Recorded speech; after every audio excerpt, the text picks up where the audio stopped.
High up in the Andes, over 12,000 feet above sea level, there are stones that shouldn't exist.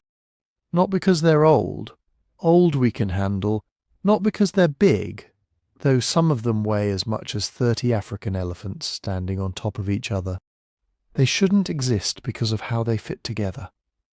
Blocks weighing tens of tons, carved from andesite and diorite, some of the hardest stone on the planet, fitted against each other with joints so tight you can't slide a credit card between them. No mortar holding them together. No modern tools involved in their creation. Just stone meeting stone with a level of precision that would make a modern engineer nervous. And here's the part that really messes with your head. This wasn't the Inca.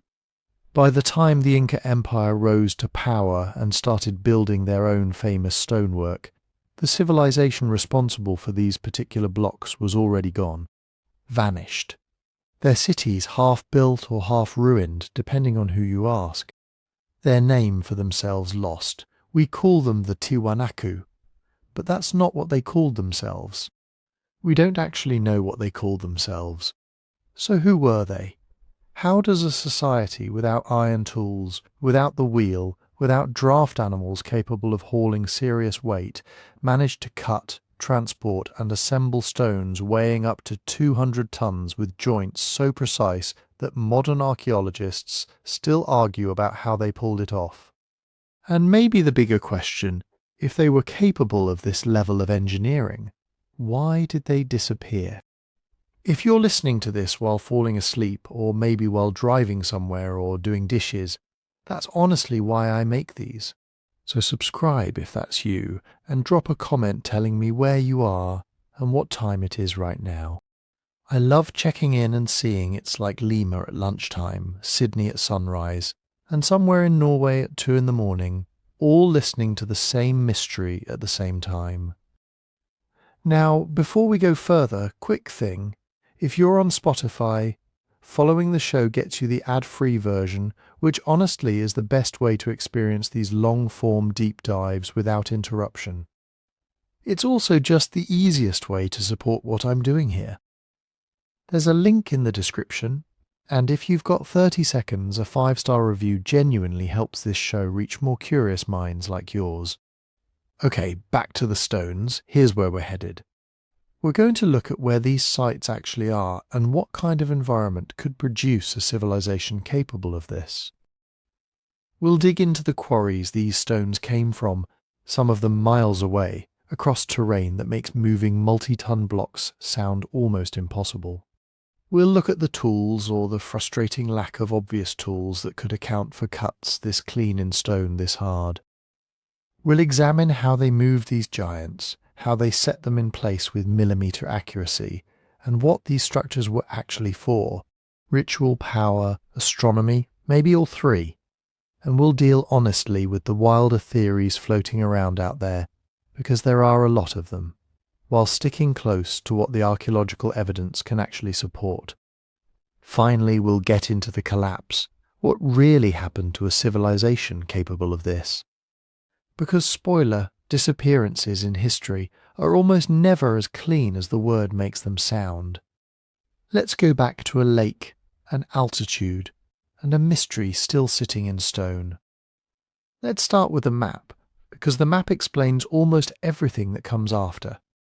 The Altiplano is not a normal place to build a civilization.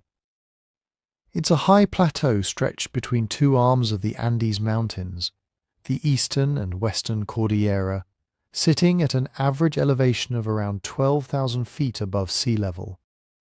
To put that in perspective, that's higher than almost every peak in the continental United States, outside of a handful of mountains in Colorado and Alaska. And this isn't a mountain peak we're talking about. This is the baseline. This is where people got up in the morning, farmed, raised children, and apparently quarried and moved multi-ton stone blocks, all while breathing air that has roughly 40% less oxygen than what you're breathing right now, wherever you are. The Altiplano stretches across what is today southern Peru, western Bolivia, and touches into northern Chile and Argentina. It's a landscape of extremes. wide open plains ringed by snow-capped peaks. Volcanic activity that has shaped the region for millions of years, which matters more than you'd think, because that volcanic history is exactly why certain incredibly hard, dense stones like andesite are just sitting around in the landscape, waiting for someone determined enough to quarry them.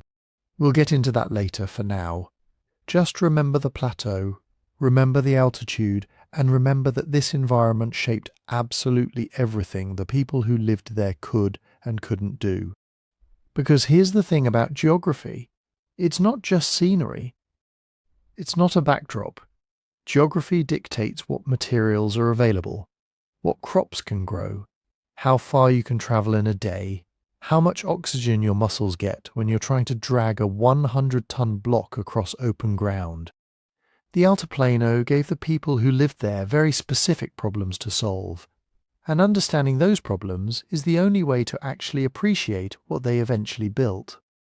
Now, right in the middle of this high, cold, thin-aired plateau sits something unusual. A massive lake, Lake Titicaca. It's the largest lake in South America by volume, and it holds the record for the highest navigable lake in the world, sitting at over 12,500 feet. Water this high up in an environment this harsh changes everything. It moderates temperature slightly around its shores. It creates a microclimate just a bit more forgiving than the surrounding plains. It provides fish, reeds for building boats and even structures, and it becomes, over thousands of years, not just a water source, but a cultural centre of gravity. Long before the Inca ever existed as a political entity, long before anyone was building the terraces and roads we associate with their empire, the Titicaca Basin was already considered sacred. Multiple civilizations that came after the people we're focused on in this story, including the Inca themselves, treated this lake as something close to the origin point of humanity. In Inca mythology, the creator god Viracocha emerges from the waters of Titicaca to bring the sun, the moon, and the first humans into existence. That's not a coincidence, that's cultural memory. Civilizations don't usually invent sacredness out of nothing. They inherit it, they absorb it from what came before, and they build new stories on top of old foundations. When the Inca looked at Titicaca and said this is where the world began, they were almost certainly echoing beliefs that had already existed in that basin for over 1,000 years before their empire ever formed. Which brings us to the phrase we keep using in this story: before the Inca. What does that actually mean in terms of real chronology? The Inca Empire, the one most people picture when they think of ancient Peru, the one with Machu Picchu and the extensive road networks, and the famous stone walls in Cusco, that empire really took shape starting around the early 1400s and lasted only until the Spanish conquest in the 1530s. It was, in the grand scheme of Andean history, a relatively short-lived, extremely successful, extremely well-documented final chapter. But the civilization at the centre of our story, the one responsible for the stones we're about to dig into, was already ancient history by the time the Inca rose to power. This civilization is generally referred to today as Tiwanaku, and depending on which timeline you're following, and there is genuine scholarly disagreement here, the height of their power stretched from somewhere around 500 to 1000 AD. Some estimates push the earliest settlement phases back even further into the centuries before that. By the time Inca armies were expanding their territory in the 1400s, Tiwanaku had already been abandoned for roughly 4 centuries. 400 years. That's longer than the gap between us and the founding of the United States. That's how much time separates these two civilizations, and yet in popular imagination they often get blended together into one vague ancient Andean culture. They were not the same people, they didn't speak the same way, worship in exactly the same way, or even necessarily know the full story of who built the monuments they eventually inherited. So when the Inca arrived at these massive stone complexes centuries after they were built, They were essentially looking at ancient ruins the same way we might look at ancient ruins today. Impressive, mysterious, clearly the work of someone skilled, but disconnected from living memory. Some Inca oral traditions even describe these sites as the work of giants, or as structures built in a single night by supernatural forces, which tells you something important. Even the Inca, sophisticated engineers in their own right, capable of extraordinary stonework themselves, looked at what came before them and found it hard to explain. Now let's talk about what daily life actually meant in this environment, because this is where the story stops being abstract and starts being almost uncomfortable to think about. At 12,000 plus feet, the air holds significantly less oxygen than at sea level. Modern visitors to this region are warned before they even arrive. Move slowly, drink coca tea, expect headaches, nausea, shortness of breath for the first few days as your body tries to adjust. And that's just for tourists staying a week. The people who lived here permanently had to be biologically and culturally adapted to this reality every single day of their lives, for their entire lives, for generation after generation. The temperature swings make it worse. This isn't a place with a mild, forgiving climate. Daytime temperatures can feel almost warm under direct sun. Thin atmosphere means less filtering of solar radiation, so the sun hits hard. But the moment the sun goes down, temperatures can crash below freezing even during what would technically be considered summer months. Frost is a regular visitor, not a rare event. Seasonal rainfall is concentrated into a few months, meaning the rest of the year requires careful water management, storage and planning, just to keep crops and animals alive. Now hold all of that in your mind. Thin air, freezing nights, punishing sun during the day, seasonal rain that either comes in a flood or doesn't come at all. This is the environment where a civilization decided, apparently with total confidence, to quarry stones weighing dozens of tons, transport them across miles of open, uneven, oxygen-starved terrain, and assemble them with joints so precise that modern engineers still study them today. Think about that for a second. Completely independent of any mystery, conspiracy, or ancient alien theory you might have heard floating around online. Just as a basic feat of human organization and endurance, building anything monumental at this altitude is already remarkable. Every worker hauling stone was doing so while their body fought for oxygen. Every mason chiseling precise joints was doing so in a climate that could freeze water solid within hours of sunset. Every architect who designed these complexes had to account for a landscape that offered almost no forgiveness for mistakes in planning, timing, or logistics. This is the stage. A high, cold, thin-aired plateau. A massive, sacred lake sitting at its heart, already considered the birthplace of humanity by cultures that came both before and after our main subject.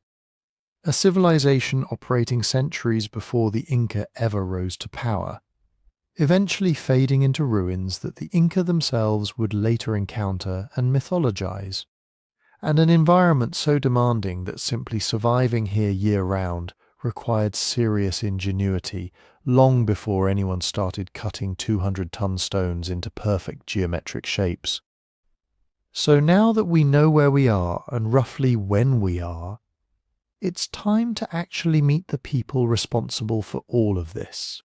Who were the Tiwanaku? How did they rise to become the dominant power of this entire high-altitude world?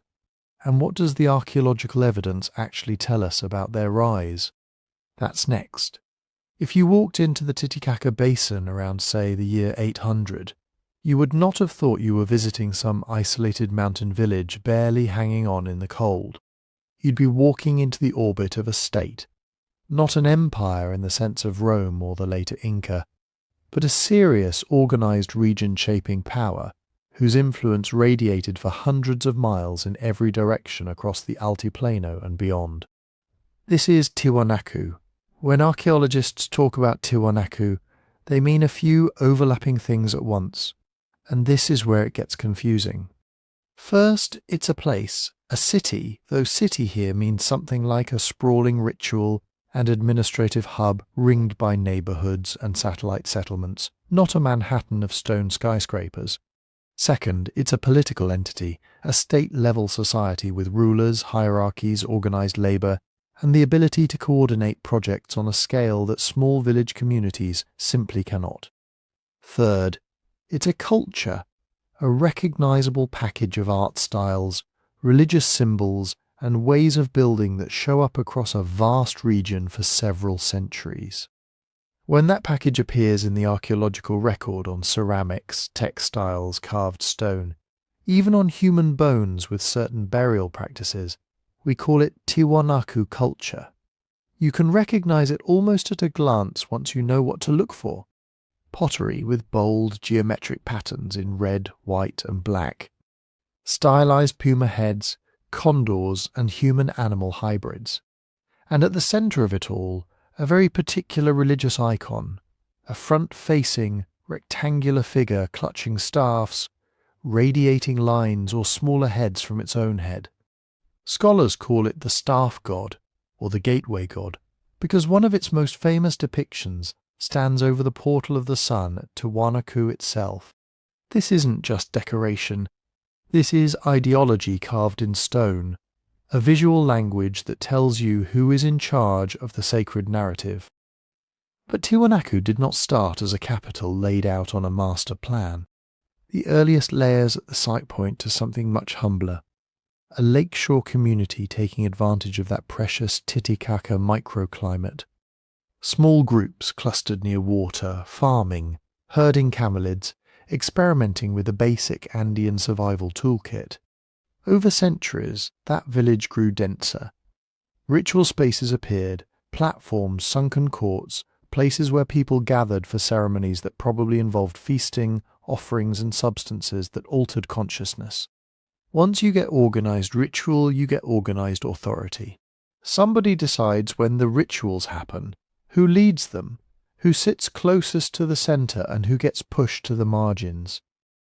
Those decisions start to crystallise into ranked society. In Tiwanaku's case, this process seems to have been gradual but relentless. By the time we hit the so-called urban phase, the site isn't just a village with a shrine.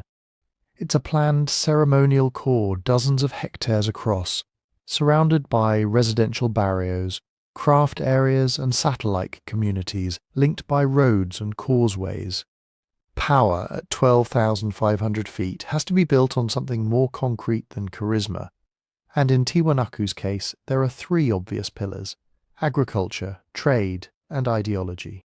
Agriculture sounds almost laughably basic, but on the Altiplano it's the difference between we can build monuments and we all died of frost last year.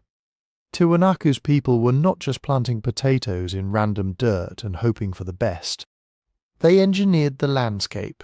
Across the basin you find evidence of raised field agriculture, elevated planting beds flanked by water channels.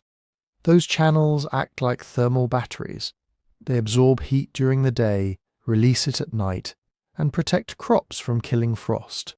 The scale of these systems is enormous, thousands of hectares in some estimates, which implies centralised planning and massive coordinated labour.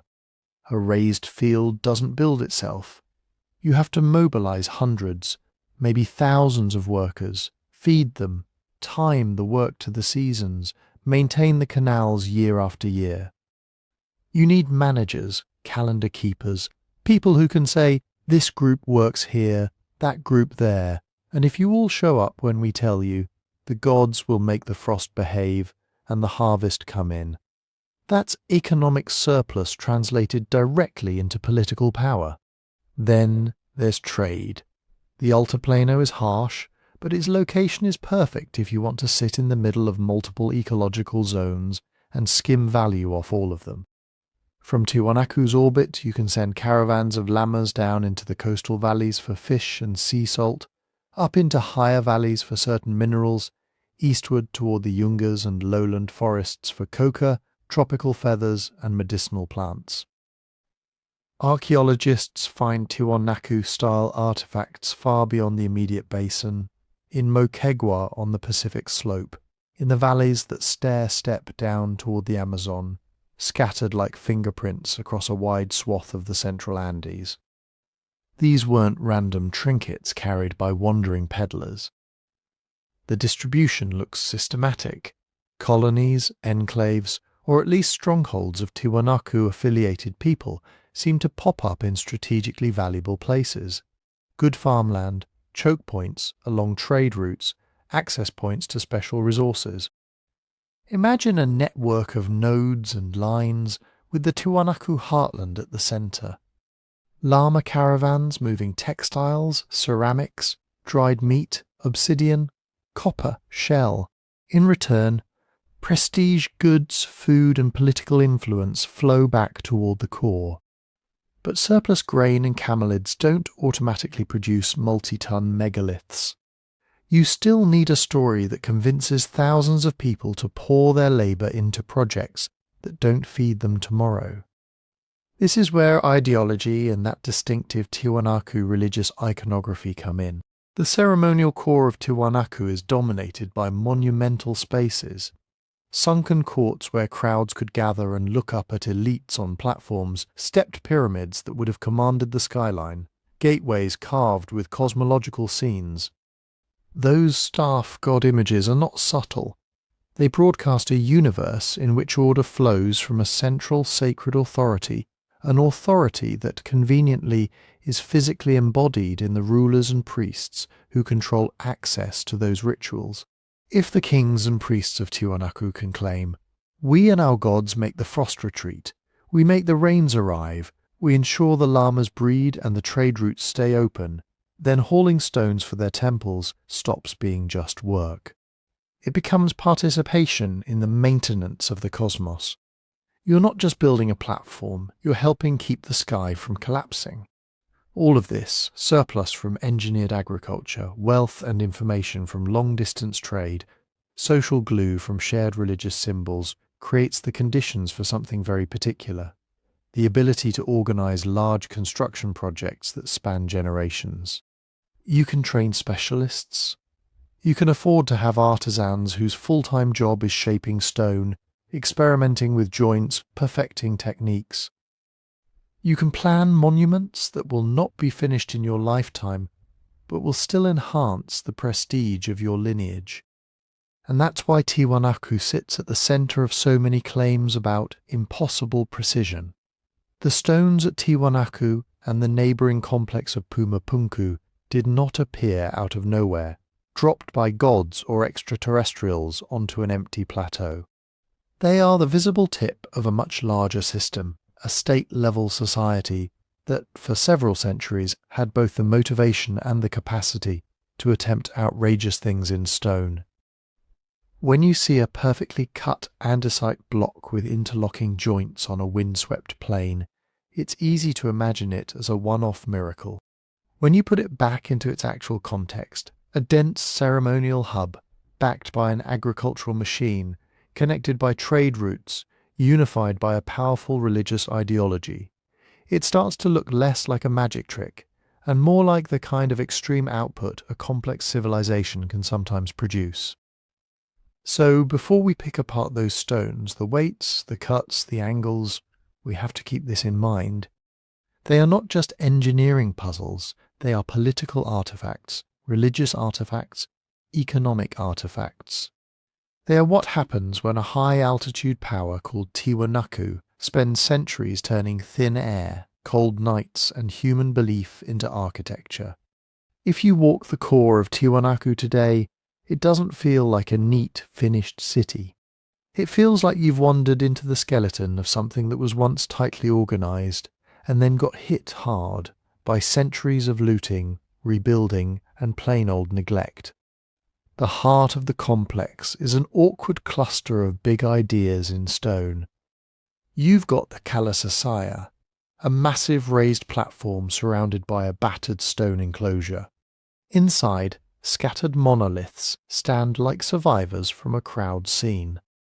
The famous Gateway of the Sun, with that staff god carved across its lintel, now sits in a way that almost certainly isn't original.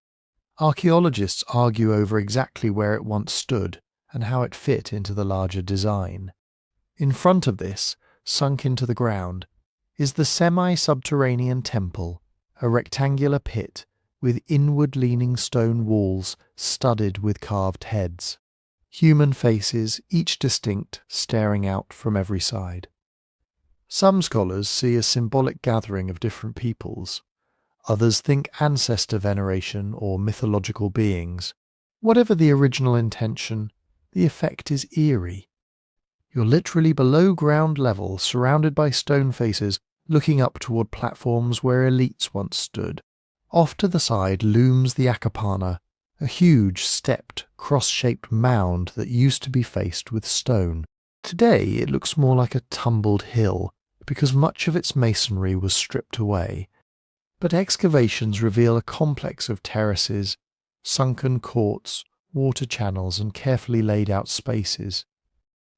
Some researchers see elaborate hydrological symbolism here, water flowing through the cross-shaped plan as a model of cosmic order. Others are more cautious, pointing out that erosion and later modification make confident reconstructions risky. The big point is this: Tiwanaku's ceremonial core wasn't random. It was an engineered ritual landscape. Sunken courts, raised platforms, controlled sightlines, and processional routes all seem to have been laid out to choreograph how bodies moved and where eyes focused during ceremonies. And then, just a short distance away, there's Puma Punku. Puma Punku isn't a separate city. It's part of the same larger ritual complex, connected historically and architecturally to Tiwanaku. But it has become its own character in modern stories, especially on the internet. This is where you find the famous H-blocks, precision-cut andesite modules, with sharp internal angles, inset grooves, and right-angled notches that look shockingly crisp, even after more than 1,000 years of weathering. If you've seen any viral video or TV show claiming impossible ancient technology in the Andes, it probably cut to slow pans over these stones. Perfect 90-degree corners, repeating forms that look like they're part of some lost mechanical system. Joints that seem to fit so tightly that, in some places, you can barely slide a fingernail between them. That visual impact is why Puma Punku lives rent-free in so many people's minds.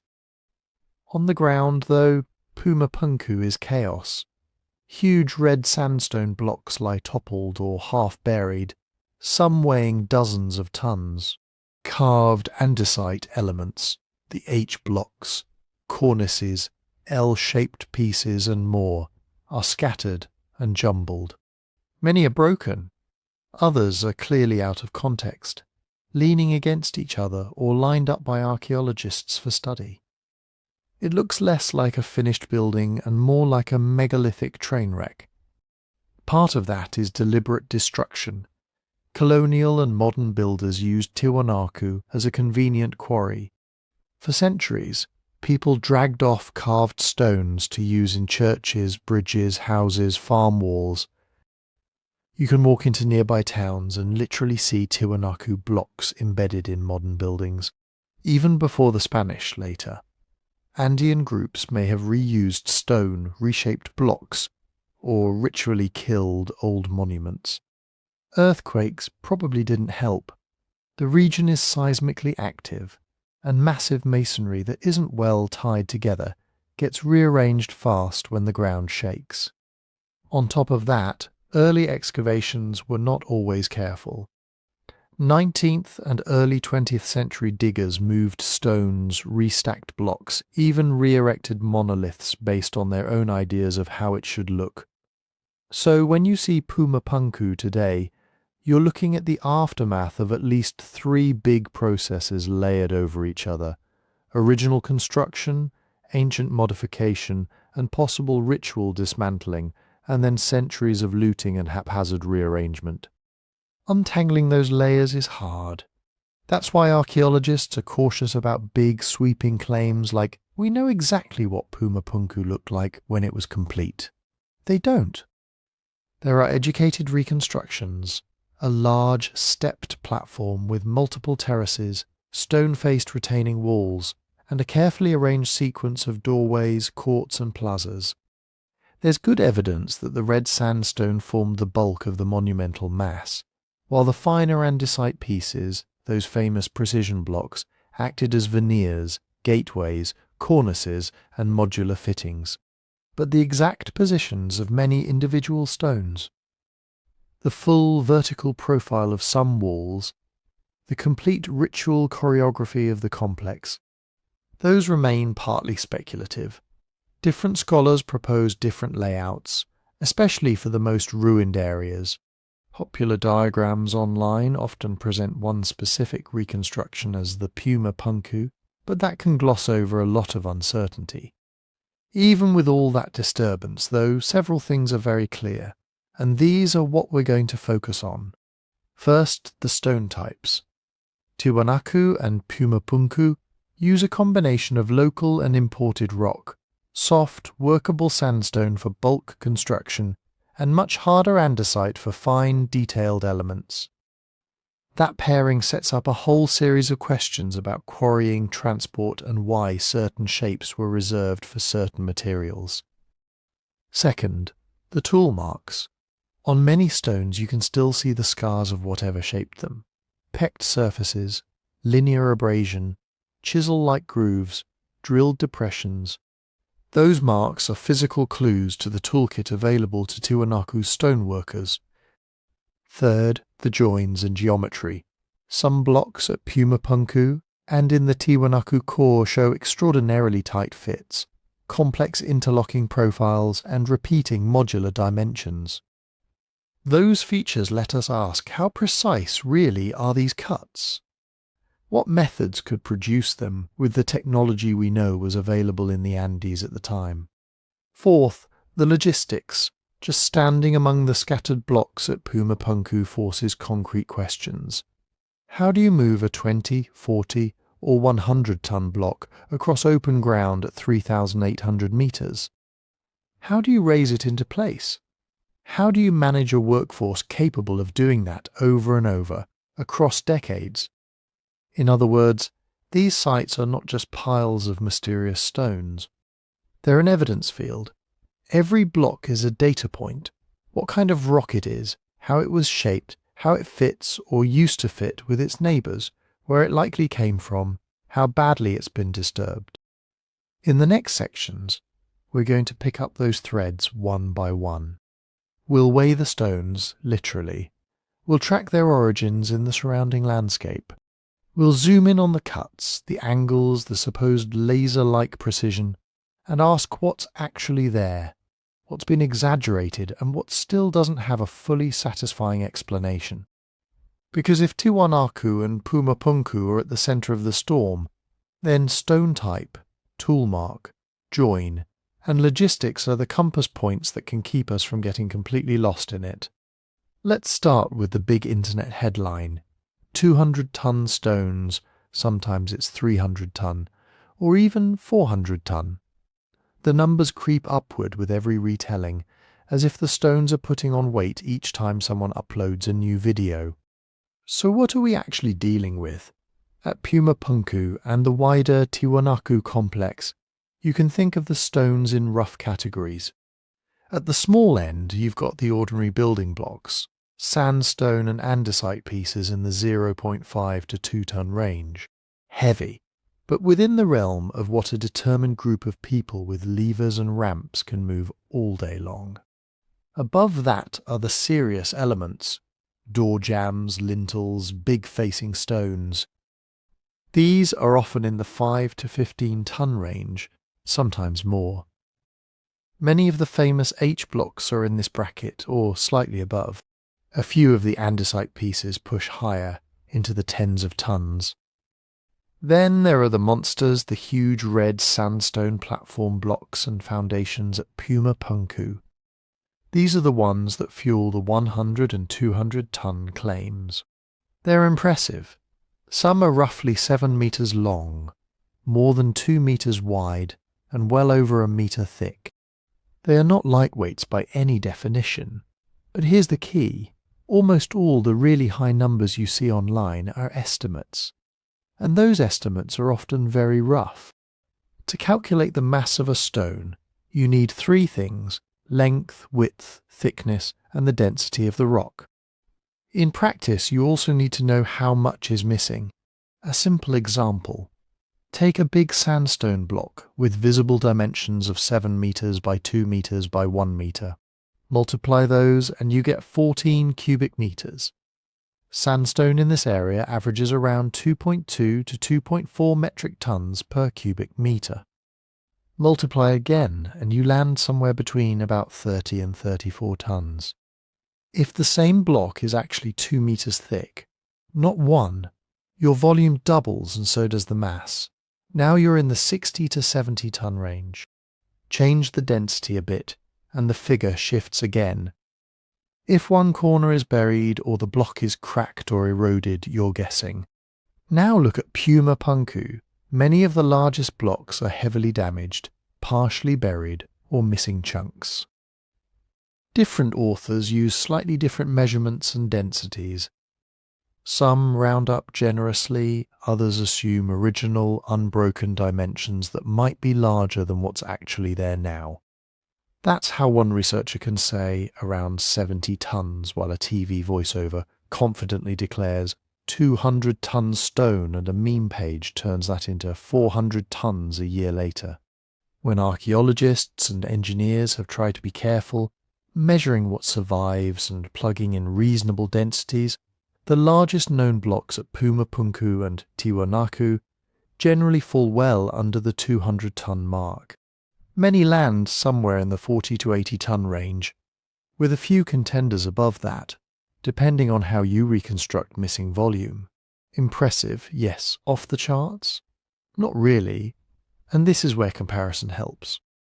In the wider Andes, you've got Sacsayhuaman above Cusco, with gigantic polygonal blocks. Some of those are estimated in the 100 to 150-ton range. At Ollantaytambo, you find transported monoliths in similar weight classes. These stones were quarried, dragged, and set by cultures using stone, bronze, wood, rope, and human muscle. No steel cranes, no diesel winches. Outside the Andes, the picture is the same. The largest stones in the Giza Pyramid complex weigh around 70-80 tons. At Baalbek in Lebanon, there are unfinished and partly moved stones in the 800 to 1,000 ton range, dwarfing anything at Tiwanaku. At Stonehenge, the sarsen blocks are only 20-30 tons, but they were moved over considerable distances. In other words, heavy stones are spectacular, but they are not unique to Tiwanaku, and they are not by themselves evidence of lost high-tech machinery.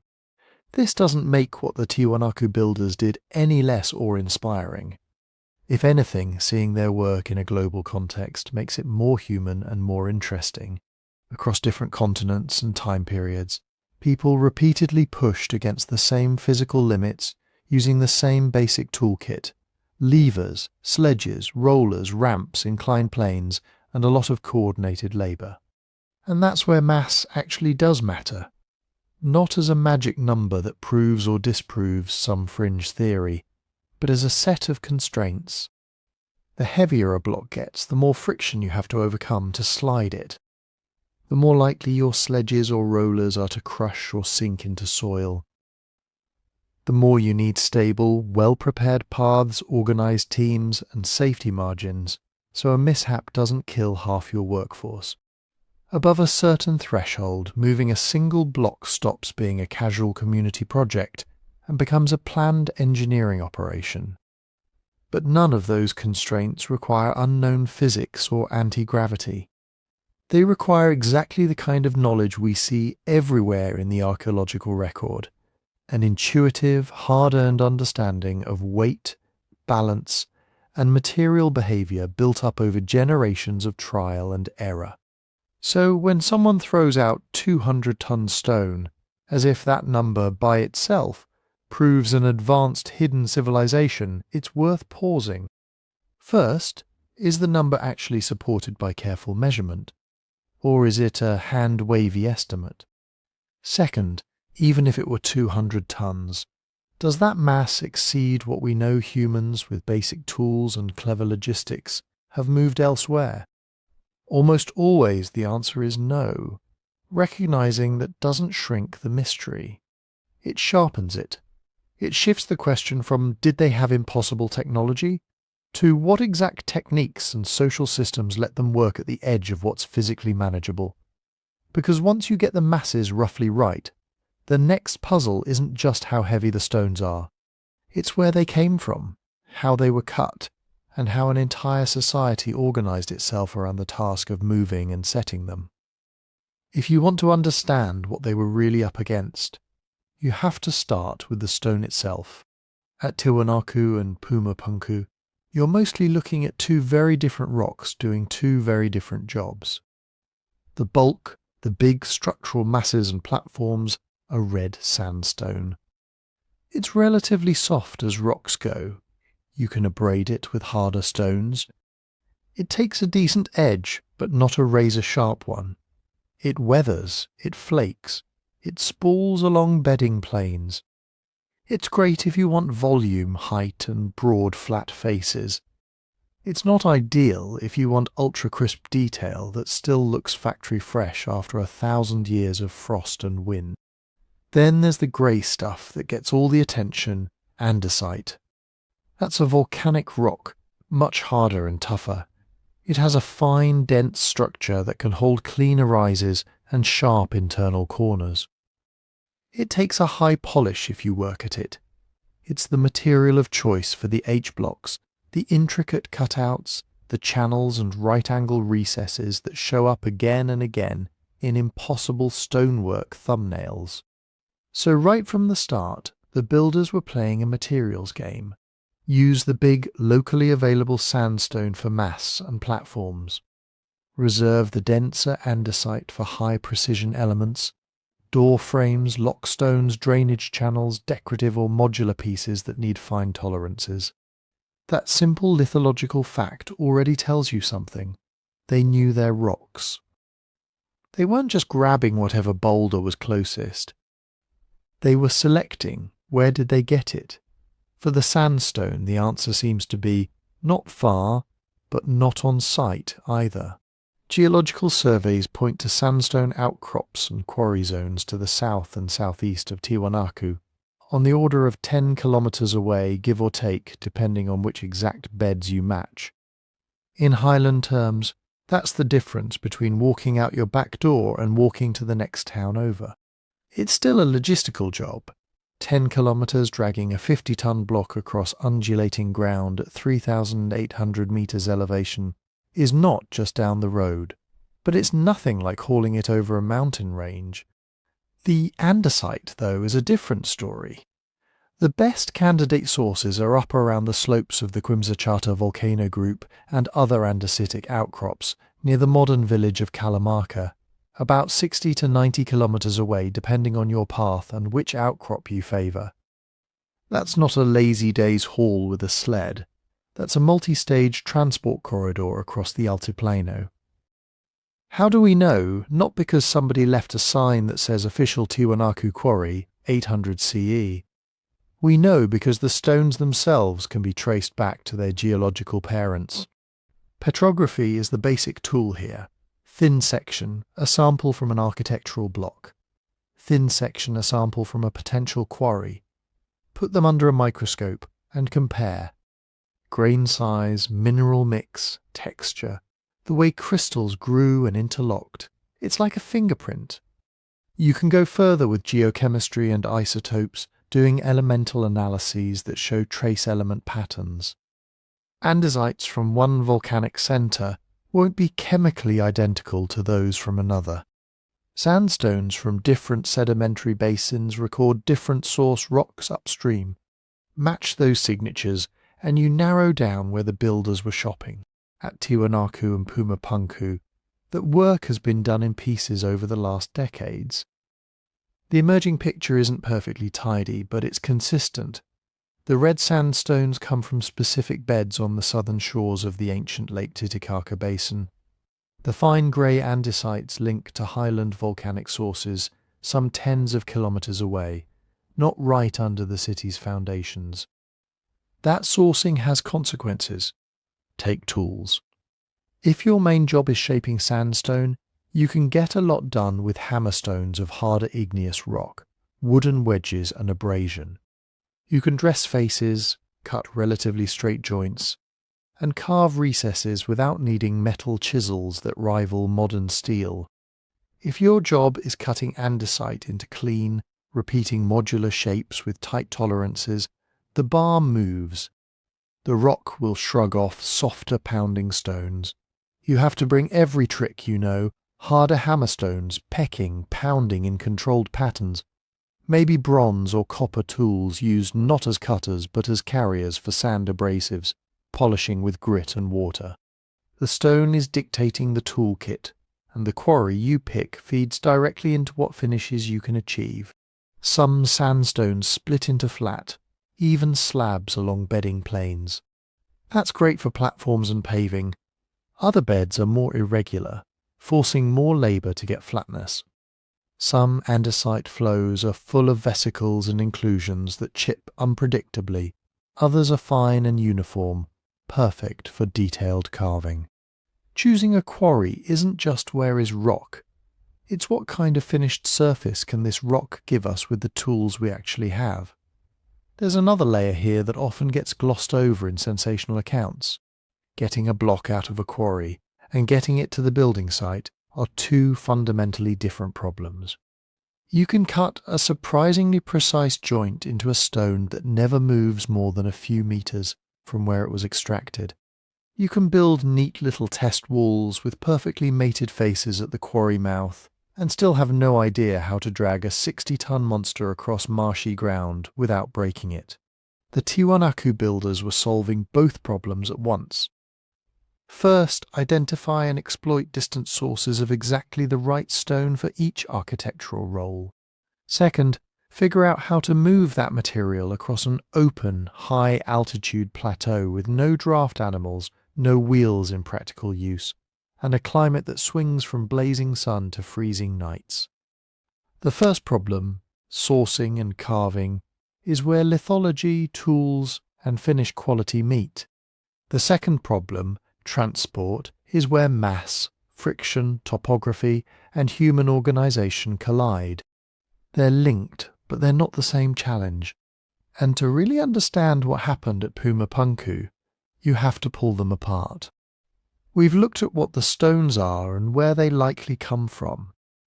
Next, we need to ask the obvious follow-up.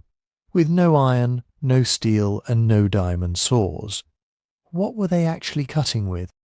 The first thing you have to clear off the table is the Hollywood version of ancient technology. No, they did not have iron saw blades hidden in some lost cavern. They did not have hardened steel chisels, precision lathes, or carbide drill bits quietly rusting away under the Altiplano soil. In the pre-Columbian Andes, iron as a workable metal simply isn't part of the story.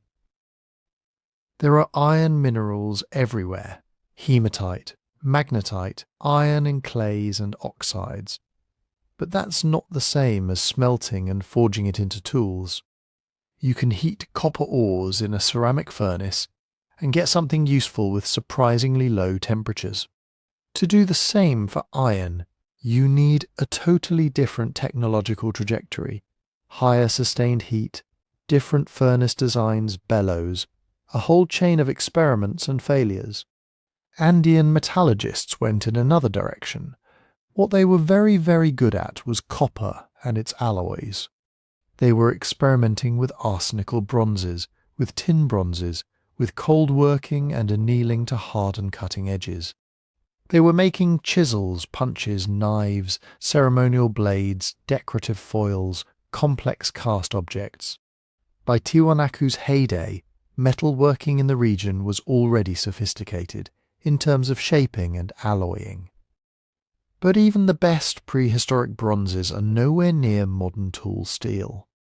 Put a bronze chisel against a block of hard andesite, swing hard, and you'll get a few good bites before the edge mushrooms and deforms. You can resharpen it, work carefully, nurse it along.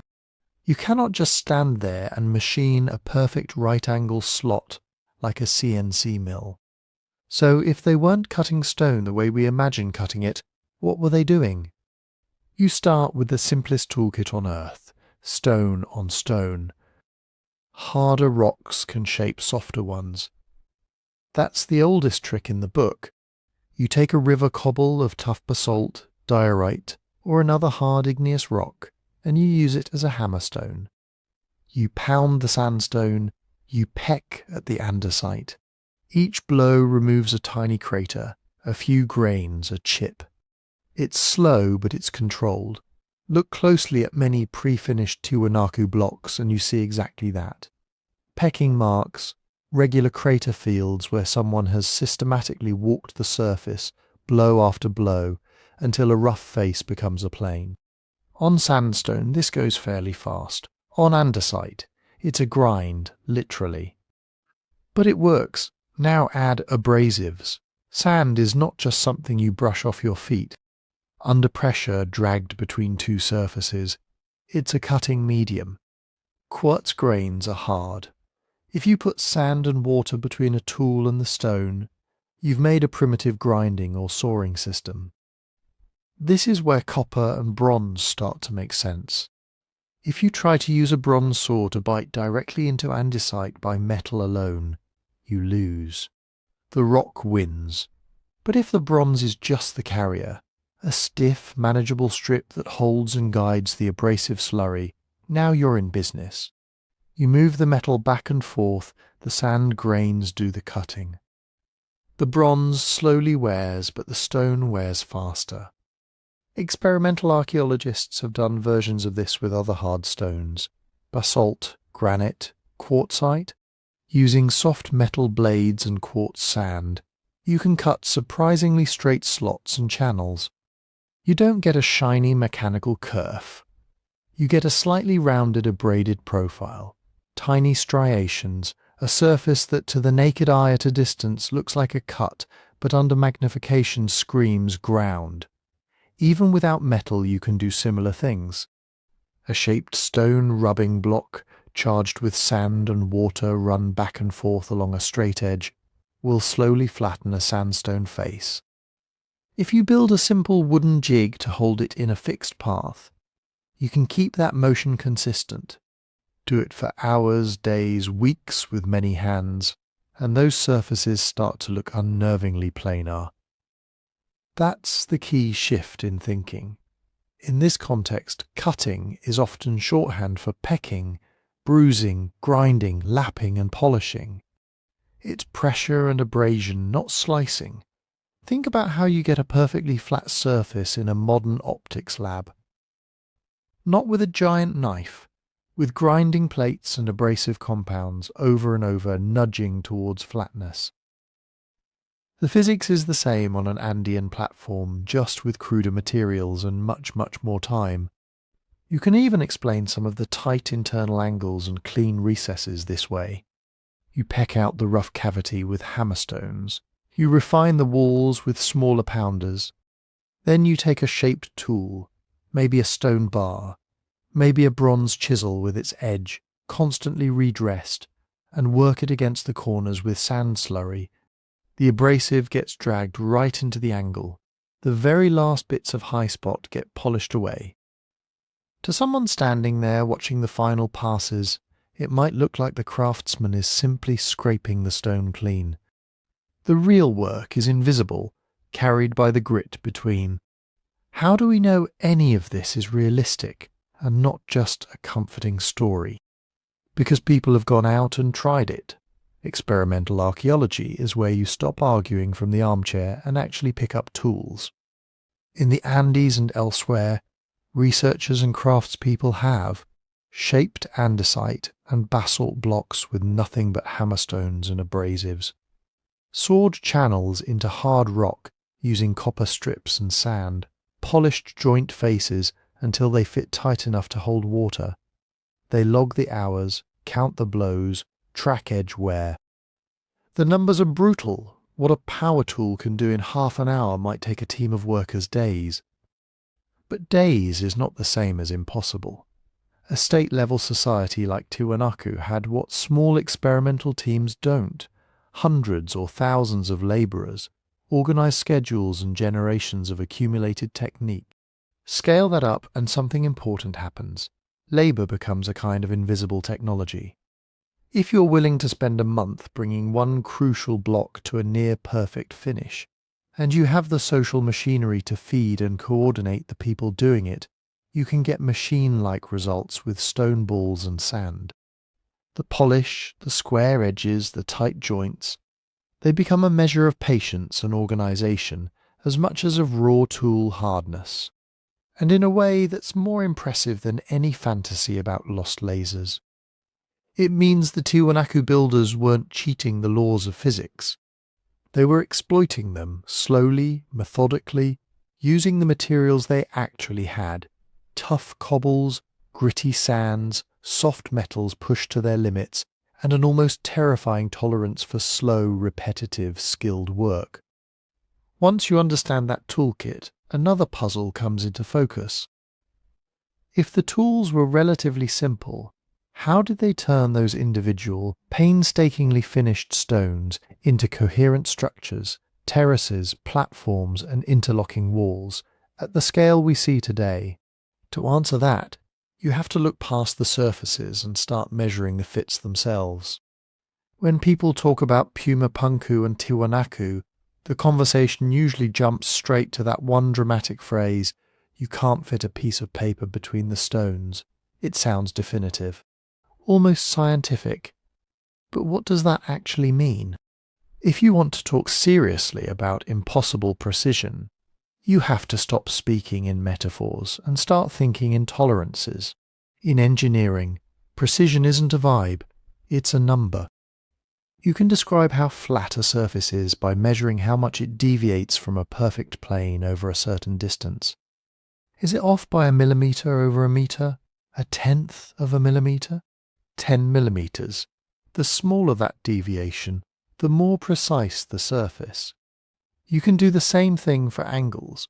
A block that's supposed to be a right angle can be 90 degrees plus or minus some small amount. If it's 90.0 degrees plus or minus 0.1 degree, that's very tight. If it's 90 degree plus or minus 2 degree, that's visibly sloppy. Architects, carpenters, machinists, they all live inside these little windows of good enough. Joints between stones have their own tolerances. You can talk about average joint width, the range from the tightest to the widest gap, whether the stones actually contact along the whole joint or just at a few high spots with voids behind. So when you hear no mortar and no gaps, your first question should be, how big are the gaps really? This is where photographs start to play tricks. Take a high contrast photo of a dark stone face, with the sun raking across it at a low angle, and the shadow in the joint looks like a razor-thin black line, pure drama. Tilt the camera so the joint runs exactly horizontal in the frame, crop it close, and your eye reads it as a continuous surgical seam. Change any of those variables, and the impression changes. If the light is flat, joints that looked invisible suddenly show up as wandering bands a few millimeters wide, full of tiny chips and irregularities. If you step back instead of zooming in, you notice that the perfect joint is perfect only for a short distance. A little further along, the gap opens up, or a corner is broken, or someone in the last 1,000 years knocked out a chunk. Selective framing is powerful. Almost every viral image of Andean stone precision is a close-up of the best bit of the best joint in the best preserved area of the entire site. It's like judging an entire city's architecture from a macro shot of the cleanest brick you can find. And then there's erosion. The stones at Tiwanaku and Puma Punku have been sitting in high-altitude weather for more than 1,000 years. Freeze-thaw cycles, salt crystallization, wind-borne grit, biological growth, all of it works on the surfaces. Edges round off. Microchips sprawl away, low spots accumulate dirt and salts, high spots wear down. Erosion can blur joints, making a once crisp fit look like a smooth, almost seamless transition. It can also exaggerate things. If the softer minerals in a stone face wear away faster than the harder ones, you get a dimpled, pitted surface that makes remaining flat areas stand out as unnaturally perfect, when in fact they're just the last untouched patches of what was once an overall finish. Reconstruction adds another layer of confusion. Many blocks at these sites have been moved, reset, or restacked by modern restorers trying to make sense of fallen walls and scattered debris. In the 20th century especially, the goal was sometimes more about creating an impressive, coherent ruin than about preserving an exact archaeological snapshot. That can mean two stones that were never actually jointed in antiquity now sit snugly together, giving the illusion of an original perfect fit. Or the opposite, blocks that once mated beautifully are now slightly misaligned because the foundation beneath them isn't the original one. So, with photos, erosion and rearrangement all muddying the waters, how do you get back to the underlying question? What level of precision did the Tiwanaku builders actually achieve? You go back to methods. If you want two rough stones to fit, there are a few basic tricks that humans everywhere have discovered. First, templates. You don't have to eyeball a right angle or a straight edge if you can make a simple wooden or cord template that stands in for it. A rigid L-shaped frame gives you a repeatable 90-degree. A stretched cord coated in pigment can snap a straight line on stone. A pattern traced from one block can be used to check its neighbour. Second, repeated test fitting. This is as old as joinery.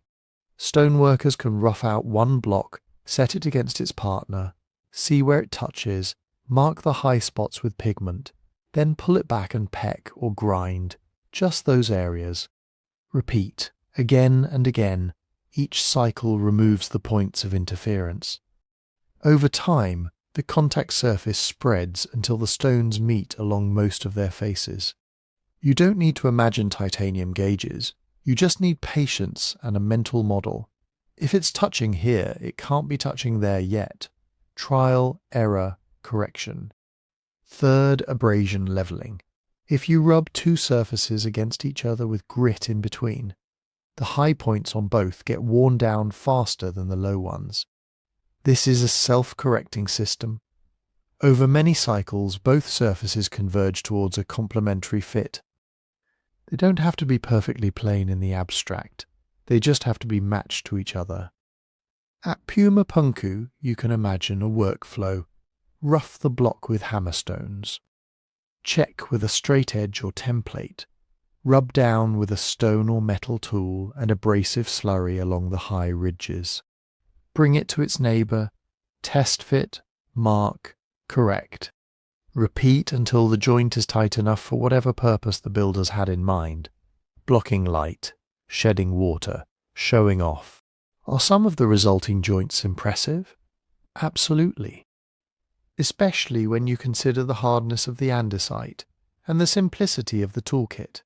A joint that stays under a millimetre over a long distance is a serious investment of labour and skill. A block that keeps its angle within a degree or less on multiple faces shows a high level of control, but impressive is not the same as physically impossible without advanced machines. When surveyors and archaeologists actually measure these stones with straight edges, feeler gauges and angle finders, they find a spectrum. Some faces are quite flat, others wander, some angles are near perfect, others are several degrees off. Some joints are extremely tight over short runs and noticeably open elsewhere. It looks less like the output of a rigid industrial process, and more like what you'd expect from teams of highly trained craftspeople working with hand tools, templates and abrasives, under social pressure to get the visible parts as perfect as they reasonably could. That, if anything, makes the story richer. Because once you strip away the myth of zero-gap superhuman perfection, you're left with something more interesting. A real society with real limitations, choosing very specific stones, joints and surfaces to lavish this intense precision on. And nowhere does that become more obvious than in the most famous puzzle pieces at Puma Punku, the so-called H-blocks. Walk up to the scattered foundations of Puma Punku and ignore for a moment the giant platforms and tilt slab monsters. Your eye is pulled somewhere else to the toys. The H-blocks are not the biggest stones on the site. They're not even structurally the most important, but they are the most unnerving. Each one is roughly a metre tall, a metre wide, and a bit more than a metre long, carved from dense grey andesite. Viewed from the end, they look like a capital H, 2 uprights, a crossbar, and recesses cut out in between. But that simple description doesn't really capture what's going on. The edges are crisp. The surfaces where they haven't been chewed up by weather or impact are astonishingly regular. Inside the H, there are ledges, steps, and internal right angles that look more like the profile of an aluminum extrusion than a carved rock. Some faces have shallow grooves running dead straight along their length. Others have little rectangular pockets like keyways cut into them at matching distances. It's this geometry that gives people that industrial feeling. It doesn't look like a statue or a random block you'd shove in a wall. It looks like a component, like it's waiting to be slotted into something larger. For a long time, that larger thing was guesswork. These blocks are scattered, tumbled, sometimes half buried. But once archaeologists started actually measuring them, patterns emerged. The heights fall in a narrow band. The widths cluster strongly around a few repeated values. The offsets of those internal ledges, they line up across blocks as if they were made to link. Lay the drawings on top of each other and you see it. They're not all identical, but they clearly belong to a family of parts. The variations are like different pieces of the same construction set. That's where the modular building hypothesis comes from. The idea is simple. Rather than carving every wall stone as a one-off, the builders at Puma Punku developed a small catalogue of standardized profiles, H-blocks, L-blocks, flat caps, corner units that could be rotated, flipped, and combined to assemble a variety of configurations. Need a straight wall with recessed niches? Use this sequence. Need a stepped platform edge? Use that one. You don't have to imagine a modern architectural blueprint set to see the logic. Once you commit to a standard module, 1 unit of height, half unit of inset, fixed distances between engagement points, you get enormous flexibility. You also get efficiency. Evidence for that standardization isn't just eyeballing. Survey work has shown recurring dimensions within tight tolerances. Particular recess depths repeat within a few millimeters. The spacing between certain features, a groove here, a pocket there, shows up again and again as if they were laid out against the same master spacing rule. The cross-sections of some blocks match closely enough that you can digitally overlay them and get almost perfect alignment over large areas, with deviations that look more like handwork noise than design difference. That level of repetition tells you 2 things. First, there was planning at a scale beyond a single wall or building. Somebody had worked out a system and was training builders to use it. Second, it does not automatically mean CNC machines or laser cutters. In every craft tradition on Earth, standardization appears long before industrial machinery. Medieval cathedral builders used yards that were literally sticks notched to local standards. Japanese carpenters developed whole house systems based on a single base module, the ken, maintained with simple gauges. Shipwrights shaped hundreds of nearly identical ribs using templates made from a single master pattern. The same logic applies to stone. You rough out a first H block from the quarry stone. That becomes your master, From that point on, you don't have to rediscover the geometry every time. You trace a wooden square with fixed arms can give you your basic 90-degree corners. A long straight edge wood, cane, or even another dressed stone tells you when a face is flat enough. A measuring rod notched at key intervals lets you mark ledge positions and recess depths the same way on every new block. Simple compasses, chords, and right-angle triangles do the rest. Want those internal ledges to match across 20 blocks? Use a jig, a shaped frame that drops over the rough stone and shows exactly where material needs to be removed. If the jig sits flush, you're good. If it rocks, you keep pecking and grinding. Nothing about this requires steel rulers or digital calipers. It requires time, disciplined apprenticeship, and a cultural decision that yes, this is worth doing the hard way. What about the claims that the H-blocks and neighbouring stones show CNC-like machining? Mirror flat surfaces, mill marks, drill holes too perfect for hand tools.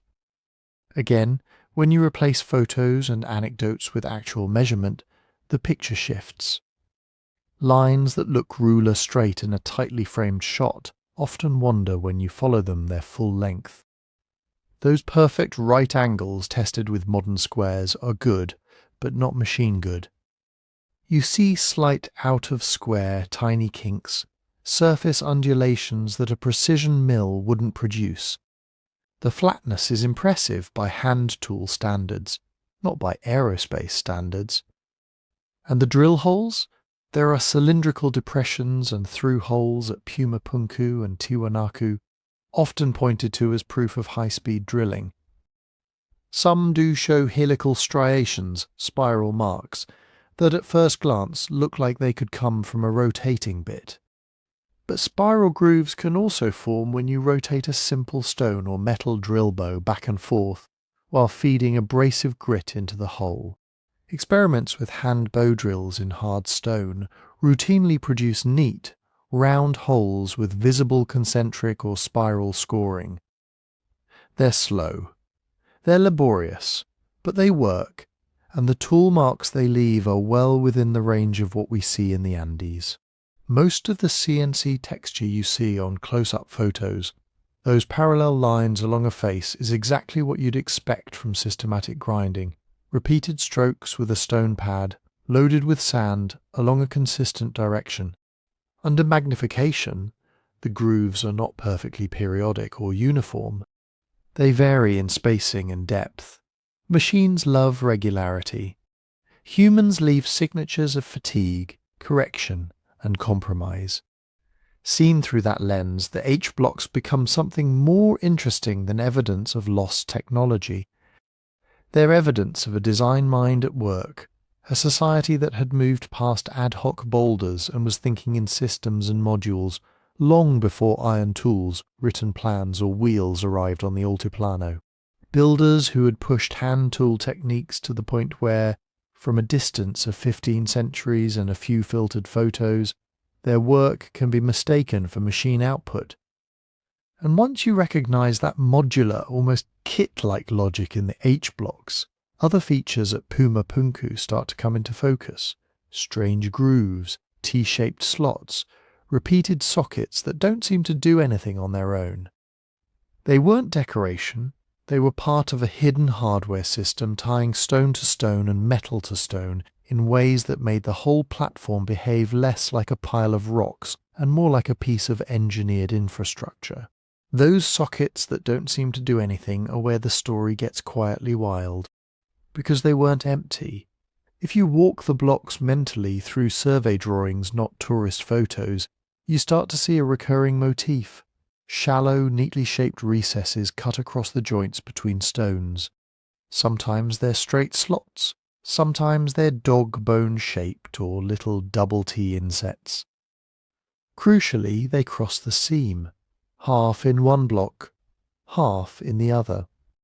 They're not random chips, they're clamp cuttings. Structurally, the idea is brilliant and simple. Two blocks sitting next to each other can slide, especially during an earthquake. Their weight keeps them down, but nothing stops one from creeping sideways relative to its neighbour. Cut a transverse channel that bites into both stones, drop a metal staple into it, and now the pair behaves more like a single piece. The clamp resists shear, sideways movement across the joint, while the friction between the stones handles vertical load. Multiply that across a whole course of masonry, and your platform stops being a loose stack of precision boxes. It becomes a locked grid. Engineers today still use the same logic. Think of rebar tying concrete pours together, or metal ties binding brick veneers back to a structural wall.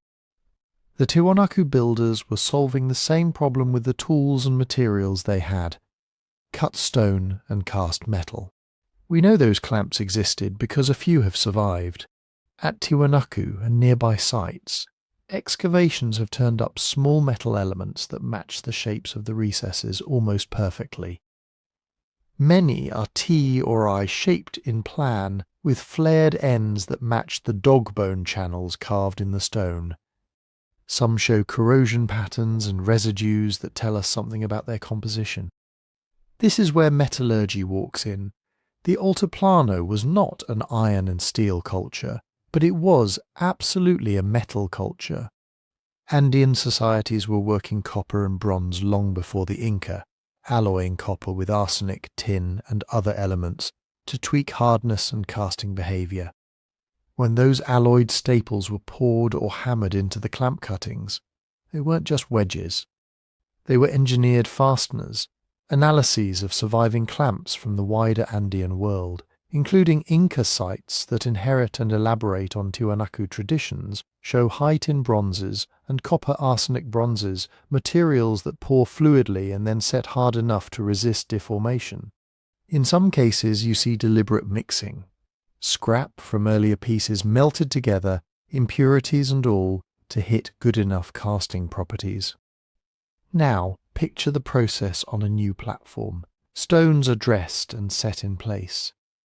Clamp channels are carved across the seams, often with undercut profiles so the metal can lock in mechanically like a dovetail joint.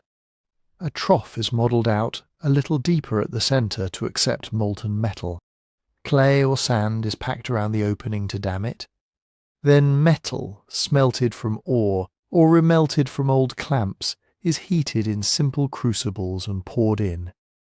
When it cools, it shrinks slightly, biting into every nook of that carved cavity.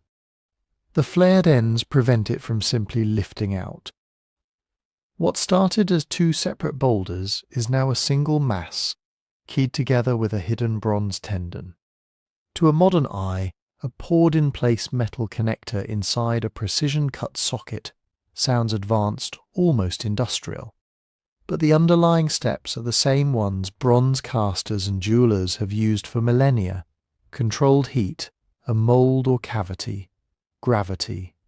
No electricity, no powered pumps, just the physics of thermal expansion and contraction doing free work.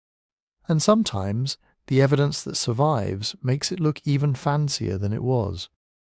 Erosion eats away at stone faster than it does at metal bits protected in cracks. When the surrounding surface spalls or weathers, the recessed clamp pocket can be more visible than it was originally. In heavily damaged blocks, the clamp channel stands out like a crisp machine slot against a rough, broken face, inviting people to imagine drills and end mills buzzing away. But if you look closely, the same hand tool signatures are there: slightly uneven walls, tiny steps where one craftsman's pass overlapped another's, corners that are pretty sharp but not laser sharp. The sophistication is in the concept and the system, not in microscopic perfection. And those clamps, as impressive as they are, don't require anything beyond the toolset we've already seen. You can cut the channels with hard stone hammers, pecking along layout lines scribed with chords and squares. You can smooth them with abrasives. You can undercut by working a pointed tool at an angle, just as woodworkers cut dovetails with chisels. You can melt copper and bronze in small clay furnaces, using charcoal and bellows made from leather or woven fibres. Every step has been replicated experimentally with plausible Andean-level technology. What the clamps prove is not secret machines. They prove intent, a decision to spend enormous labour hiding reinforcement inside the architecture, a willingness to combine two very different materials, brittle stone and ductile metal, into a composite system. And in the Andes, that system had a very specific enemy: earthquakes. From Tiwanaku to later Inca centres like Cuzco and Machu Picchu, you see the same preoccupation. Massive stones locked together with interlocking faces, trapezoidal doorways and niches that widen toward the top, reducing stress concentrations. Walls that lean slightly inward, giving them a lower centre of gravity. In some Inca constructions, metal clamps are still in place, doing their quiet job. Tiwanaku sits in a seismically active region. If you're stacking multi-ton blocks into terraces and gateways, you quickly learn that sheer mass is not enough. You need those blocks to stay registered to one another when the ground lurches sideways. Clamp systems, keyed joints, and modular blocks that hook into each other are all answers to the same question. How do we make stone behave elastically in a world that likes to shake it apart? Seen that way, the little T-shaped pockets and cross-channels scattered across Puma Punku aren't mysterious flourishes. They're the footprints of a structural way of thinking, a hidden skeleton binding the visible stone skin. Once you realise that, another puzzle comes into focus. If they could lock stones together so confidently in plan, how did they move and raise them in the first place, without the whole thing tearing itself apart mid-construction? To get clamps into seams, you first have to get stones into position. And on the Altiplano, that's not a trivial sentence. You're talking about blocks that weigh as much as a fully loaded semi-truck at an elevation where every step steals your breath, in a landscape that spends half the year either bone-dry and dusty or turned to sucking mud. So how do you move giants without wheels, without draft horses, without cranes? You start with the simplest machines humans have ever used: sledges, rollers, levers, ropes and dirt. The most basic scenario is a sledge drag. Take a heavy block, cradle it in a wooden frame or on timbers, lash it tight and pull.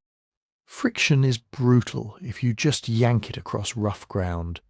But if you prepare the route, level it, wet it, lay down packed clay or flat stones, you can cut that friction dramatically.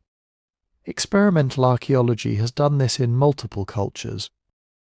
You put rollers round timbers under the sledge, or you drag it over greased wooden rails, or over a track of wet clay that behaves almost like a low-tech lubricant. Once the mass is moving, keeping it moving is easier than starting from rest. A coordinated crew with ropes and call and response timing can walk a multi-ton stone along at a crawl all day. Levers multiply what those crews can do. Imagine a short uphill section or a small ledge. Instead of trying to haul the full weight vertically, you work the stone up in stages. Wedges and pry bars go under one end. The block is tipped a few centimetres. Cribbing is shoved into the gap, and the process repeats. Lever, prop, lever, prop. Over hours, a 30-centimetre rise is climbed without anyone ever lifting more than a fraction of the load at once. None of this is glamorous. It's not anti-gravity. It's a rhythm of move, chock, breathe, repeat, day after day. Now layer in the labour ecosystem of the Andes. There are no oxen on the Altiplano before the Spanish. What you do have are camelids, llamas and alpacas, remarkably well adapted to thin air and cold. A single llama can carry maybe 30-40 kilograms, which is nothing for a 10-ton stone, but serious if you're talking about toolkits, ropes, wooden rollers, food, water and building supplies for the crew. In other words, the animals aren't pulling the megaliths. They're sustaining the operation that moves them. The real engine is human muscle, organised. Tiwanaku sat at the centre of a regional system with obligations, tribute and labour service. Later, Inca sources describe the meter, rotational labour levies where communities send workers to state projects for a set period. We can't assume the exact same institution for Tiwanaku, but something analogous is plausible. Villages sending teams to work on monumental construction during parts of the year when fields didn't demand every hand. With enough people, you can do impressive things. A few hundred individuals on ropes, some steering with levers, some handling rollers, some repairing the track if they're drilled and directed by experienced foremen. They can shepherd a stone across kilometres of prepared path. Which brings us to the quiet star of ancient engineering, the ground itself. Moving weight is really a war against friction and gradient. A 2% slope over a long distance doesn't sound like much, but under a 100-ton load it becomes agony. A patch of soft, uncompacted soil can swallow your roller and tilt your sledge into disaster. So one of the big questions is not just how they pulled, but where they chose to pull. You can pick quarry sites that line up with gentle natural contours.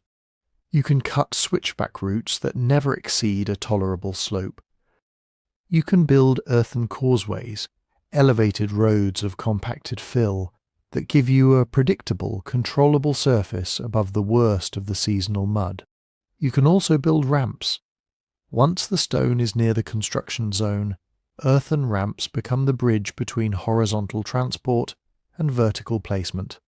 Low angle, wide, packed with gravel and clay, they let you keep using the same basic sled and rope system to climb terraces or reach higher platforms. As courses go up, ramps can be extended, reshaped, or cannibalized for fill in other parts of the complex. None of this precludes something more exotic, though, and that's where Lake Titicaca enters the story. If you look at a map, Tiwanaku isn't right on the lake's modern shore, but it's close, and shorelines have shifted over millennia. Some researchers have floated the idea that at least part of the heavy haul could have been done by water, stones loaded onto large reed rafts or timber barges, moved along the lake edge, then dragged inland over a shorter distance. We know that Andean people built substantial totora reed boats. They still do today. Could those have been scaled up to carry multi-ton blocks? Possibly, especially if you stabilize them with wooden frameworks and operate in shallow, sheltered waters near the shore. Water doesn't make the weight disappear, but it does change the problem. You trade sliding friction for buoyancy and hydrodynamic drag.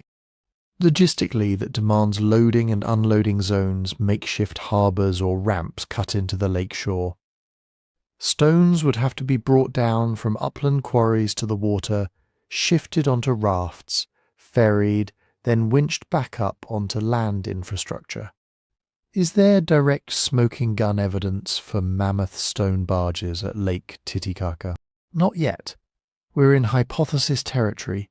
Shoreline geomorphology is complex, and organic boat materials don't preserve well over 1,000 years. But the basic ingredients, navigable water, boat-building traditions, and the clear incentive to shorten overland hauls are all present. That's the recurring pattern with Tiwanaku transport. You don't see a single magic trick. You see a toolbox. Maybe some blocks came entirely overland on sledges and rollers. Maybe some came partway by water, then over earthen roads. Maybe lighter, more manageable pieces were brought by llama caravans, while only the real monsters got dedicated drag crews. Different quarries, different time periods, different site phases could all have leaned on different mixes of techniques. The honest answer is that we don't know the exact choreography.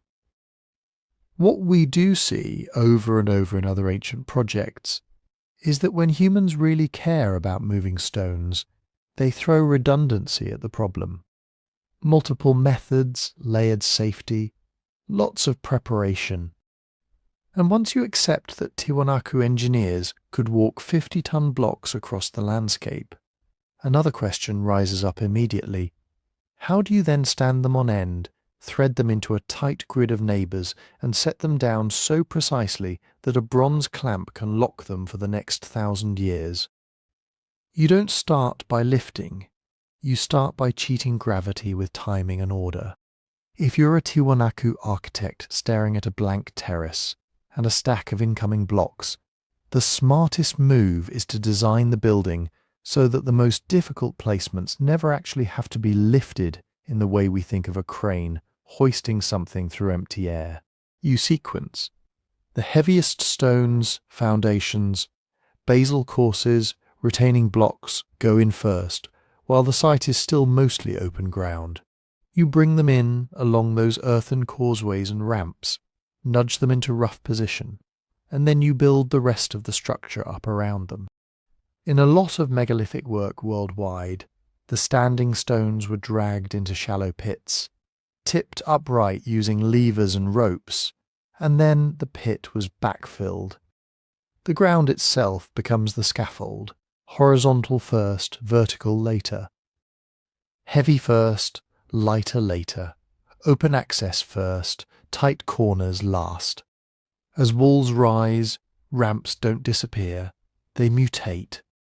That long approach ramp up to a platform can be merged into a side embankment, then into a spiralling path that hugs the structure, giving you a gentle, continuous slope up to each new working level.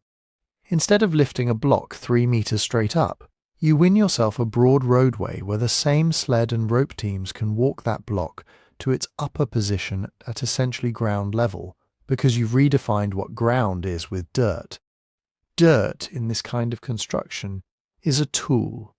Packed earth ramps can be thrown up quickly, reshaped, cut back. Need to set a lintel on top of 2 uprights? One classic trick is to drag it up a temporary earthen ramp, higher than the final position. Then carefully lower it into place using levers, wedges, and incremental removal of fill. You're never dangling a stone in space, you're always sliding it over something solid. Then there's cribbing and jacking. Imagine you've got a big andesite block that needs to sit exactly level on a finished course 1 meter above your current work surface. One low-tech approach looks almost boringly simple. You raise it in steps, pry one edge up a few centimeters with a lever. Your crew shoves in a flat stone or a stack of timbers, cribbing. Move the lever, repeat on the other side. Up a few centimeters, crib. Over an afternoon, that stone climbs a staircase of its own supports until it's just above the desired height. Then, by carefully knocking out individual bits of cribbing and replacing them with thinner shims, you lower it down millimetre by millimetre until it kisses the course below. You can do the same in reverse to stand a stone upright. Tip it a little, pack fill under the lifted edge, tip again, pack again. It's incremental jacking, not a superhero deadlift. All of this gets you stones roughly where you want them. It doesn't yet explain the unnervingly tight fits. That's where patience, abrasives, and what modern machinists call spotting come in. If you take 2 rough cut faces and rub them together with sand and water in between, the high spots grind down faster than the low spots. The rock literally tells you where it's touching. Ancient builders could take advantage of this in several ways. One method is to work a block against a master reference surface, maybe a prepared bed of compacted sand, maybe a finely dressed template stone that sets the angle. Lay the new block down, rock it, see where it scrapes. Mark those bright polished patches, take it away, chip or grind those areas, bring it back, repeat. Over cycles the surfaces converge. Another is to fit stones in situ. You drag a block into its slot, see where it jams or rocks, score those contact points with pigment or charcoal, pull it back out, adjust, and try again. This fit, mark, remove, correct dance is slow, but the end result is a joint that looks impossibly clean, without anyone ever needing lasers. Just eyes, hands, grit, and time. Even the internal clamp sockets and tongue and groove features can be iteratively refined. Cut them a bit shy, set the stones, then deepen or widen the sockets from above until the metal element drops in, locking everything. So why do we see apparently unfinished blocks and half-carved elements at Puma Punku and Tiwanaku? Why are there beautifully drafted faces on one side, rough quarry scars on another, or cavities that look like they were started but never cleaned up? One possibility is exactly what it looks like: interruption. Big construction programs are vulnerable to anything that hits the state: drought, political upheaval, shifting trade routes. If a project stops midstream, you're going to find stones in every stage of the workflow.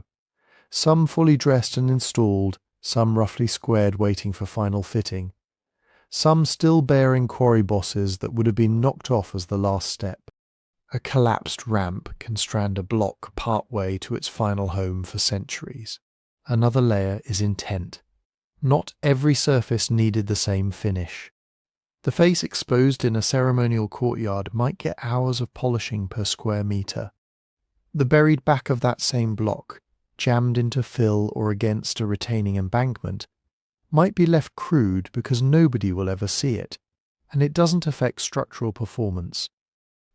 Unfinished from our aesthetic distance can be perfectly finished for its role from a builder's perspective. Underlying all of this is organisation. None of these techniques happen by accident. You need people who understand load paths, soil behaviour, and stone fracture. Foremen who know how high you can safely build a temporary ramp before it slumps, how thick cribbing needs to be under a given weight, how much material to leave on a face for final grinding. You need teams specialised in quarrying, in transport, in dressing and fitting, in finishing and decoration, working to a plan that might span decades. Megalithic complexes like Tiwanaku aren't just piles of impressively big rocks. They're physical evidence of long-term scheduling, quarries opened years in advance, blocks staged in marshalling yards, construction seasons timed to labour availability and weather, ramps and scaffolds designed not just to build one wall, but to support the entire sequence from foundation to capstone. When you walk through the ruins today, you're seeing only the last frozen frame of that choreography. The ramps scraped away, the scaffolds rotted, the cribbing long gone. What remains looks miraculous, stones that seem to have been set by some decisive, singular gesture. But behind each of those gestures was 100 smaller moves, a choreography of dirt, wood, stone, and human intention. And all of that effort begs a deeper question. For what, exactly, were they staging this monumental performance? To answer that, you have to stop thinking like an engineer and start thinking like a priest and a politician.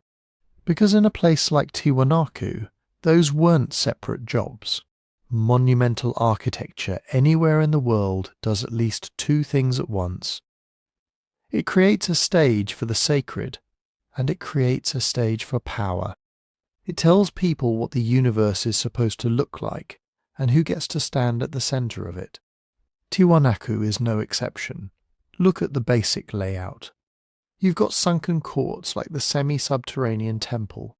You've got raised, walled platforms like the Kalasasaya. You've got massive terraced mounds like the Akapana. These aren't random piles of stone. They're a sequence of spaces that control how bodies move and where eyes are allowed to look. Imagine being a farmer from some village days away on foot. Once a year, maybe on a solstice or major festival, you're summoned to the capital. You walk along processional routes that funnel you toward the heart of the site. Narrow passages, retaining walls, and raised platforms force your line of sight up, toward carved monoliths, toward the main staircase, toward the elite standing on top. Ritual processions are basically moving architecture. The buildings tell you where to walk, when to slow down, where to stop and kneel. By the time you reach the main court, you've been psychologically primed. This place is different. The rules of ordinary life don't apply here. The sunken courts intensify that. Drop people below ground level, surround them with vertical stone faces, and suddenly the outside world disappears. In the semi-subterranean temple, those walls are studded with dozens of carved heads set into the masonry. Human, stylized, maybe representing conquered peoples, ancestors, deities. Interpretations vary. But whatever they are, they're watching you from every angle. Above that court, raised on a higher terrace, stands the Colosseum platform with its own monoliths and gateways. That vertical separation matters. Ordinary participants sink down into the earth. Priests and rulers rise above. The architecture literally encodes hierarchy into altitude. Iconography reinforces it. The famous Gateway of the Sun slab, probably relocated from its original context, carries a central figure with staff-like objects in both hands, radiating head, tear-like motifs flowing downward. Scholars argue over whether this is a storm god, a sun deity, a staff-bearing creator. What matters for our purposes is that this image is repeated across Tiwanaku art, on ceramics, textiles, small portable objects. The same supernatural being, the same layout, central, frontal, commanding.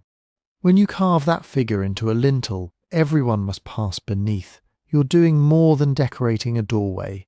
You're making every ritual movement physically happen under the gaze of a cosmic authority. Step through and you symbolically submit. Now, what about the sky? A lot of people have heard claims that Tiwanaku and Puma Punku are some kind of perfect stone observatories, locked to a date 12,000 years ago, encoding lost calendars from a vanished super-civilization. The reality is more grounded, but no less interesting. There is serious debate about astronomical alignments at Tiwanaku, especially around the Colosseum. Some researchers argue that the long rectilinear walls and specific gateway positions mark solstice sunrises and sunsets, points on the horizon where the sun appears on the longest and shortest days of the year. Others counter that the current walls are heavily reconstructed, that horizon lines have shifted, and that you can find alignments in almost any long straight wall if you look hard enough. What's more widely accepted is that Andean societies in general were obsessed with timekeeping tied to the agricultural cycle. Solstices, equinoxes, zenith passages of the sun, all of these mattered for planting, harvesting and ritual. Even if every claimed alignment at Tiwanaku doesn't hold up, it would be surprising if the builders weren't doing some kind of sky watching with their architecture. A raised platform with a clean, controlled horizon is a powerful tool. Stand a priest on a calibrated terrace. Mark where the sun rises against a notch on a distant ridge, and you've got a visible, repeatable signal. The festival begins, the planting season opens, tribute is due. Calendrics, using the sky to structure time, becomes a political weapon. If only specialists can read the heavens correctly, only they can declare when to start the irrigation canal, when to slaughter the llamas, when to renew alliances. Cosmic knowledge gets locked inside the ritual core of the city. That brings us back to labour. You don't raise terraces, haul 200-ton andesite, and draft H blocks with immaculate right angles just because you're bored. Massive building projects are a way to mobilise people at scale. They turn surplus food and idle hands into visible stone. Corvée labour, obligatory work owed to the state, doesn't feel as harsh if it's wrapped in religious obligation. You're not just hauling blocks, you're helping build the axis of the world, the dwelling of the gods, the place where the sun is tied so it won't abandon your fields. And at the end of the construction season, maybe there's a huge feast on that new terrace, sponsored by the elites who just demonstrated they can organise hundreds or thousands of bodies for a common task. That's social control disguised as piety. The precision plays directly into this. When you see stones that lock together with hairline joints, surfaces that run seemingly dead straight for meters, perfectly repeated geometries in those H-blocks, you're not just seeing craft skill. You're seeing a worldview made tangible. In many ancient traditions, order is sacred. Straight lines, perfect angles, exact repetitions. They're not just pleasing to the eye, they symbolize the defeat of chaos. The more flawlessly you can render that order in stubborn materials like andesite and sandstone, the more convincing your claim that you and your gods have tamed the universe. If the temple joints never show a gap, maybe that's because the cosmos isn't supposed to leak. If the blocks repeat like modules, maybe that's because the world is imagined as a set of ordered units, each in its correct place. If a gateway is exactly square, maybe that's not just aesthetics. It's a threshold that separates the messy, irregular world of everyday life from the rectified, geometrically pure space of ritual. From this angle, extreme precision is a kind of theology in stone. It tells you that the people in charge can command not only other humans, but the very fabric of reality. They can make the sky mark their dates, the mountains yield their stone, the blocks meet without visible error. Walk through such a space, especially if you come from a village of mud walls and thatch, and the message is loud even if nobody says a word. This is the centre. This is how the world is, and these are the people who make it so. Of course, no stone can hold that story forever. Power shifts, climates change, trade routes die. The rituals falter, the processions thin, the timeless calendar drifts out of sync with a changing world. When that happens, even the tightest joints can't keep a civilization from coming apart. Centuries later, when the Inca arrive on the stage, they're walking through a landscape that's already haunted. They're not starting from scratch. They're inheriting a world where certain hills are already sacred, certain springs already have stories attached, certain ruined walls are already understood as the work of powerful beings from before. Tiwanaku is one of those places. By the time the Inca become a true empire in the 1400s, Tiwanaku's political power is long gone. The city isn't functioning as a capital anymore, but the stones are still there. The platform mounds still shape the skyline. The carved monoliths still stand, staring over the plain. Pilgrims and local communities are still using the area as a ritual centre. The Inca are very good at reading this kind of landscape. When they expand, they don't just conquer with armies. They conquer with stories. They arrive in a new region, look around, and ask, where is the ancient place everybody already respects? Which mountain is the ancestor? Which spring is the mother? Which ruin is whispered about as the work of giants or gods? Then they fold that place into their own mythic map. They do it at Cusco, claiming it as the literal navel of the world. They do it with huacas, sacred shrines and stones spread across their territory, tying them into ritual circuits called psiquics that radiate from the capital. And they do it at Lake Titicaca and Tiwanaku, weaving them into origin myths about the sun, the first rulers, and the founding of their line. Some Inca traditions say that the creator god Viracocha emerged from Lake Titicaca, or made the first humans there, then walked north, ordering the world into its current form. Tiwanaku becomes part of that supernatural itinerary. It's not just an old city, it's a stage on which the gods rehearsed creation before the Inca perfected it. This is a classic imperial move. If you can convince people that your dynasty isn't just a new political regime, but the latest chapter in a very old sacred story, you don't look like an upstart. You look like the inevitable outcome.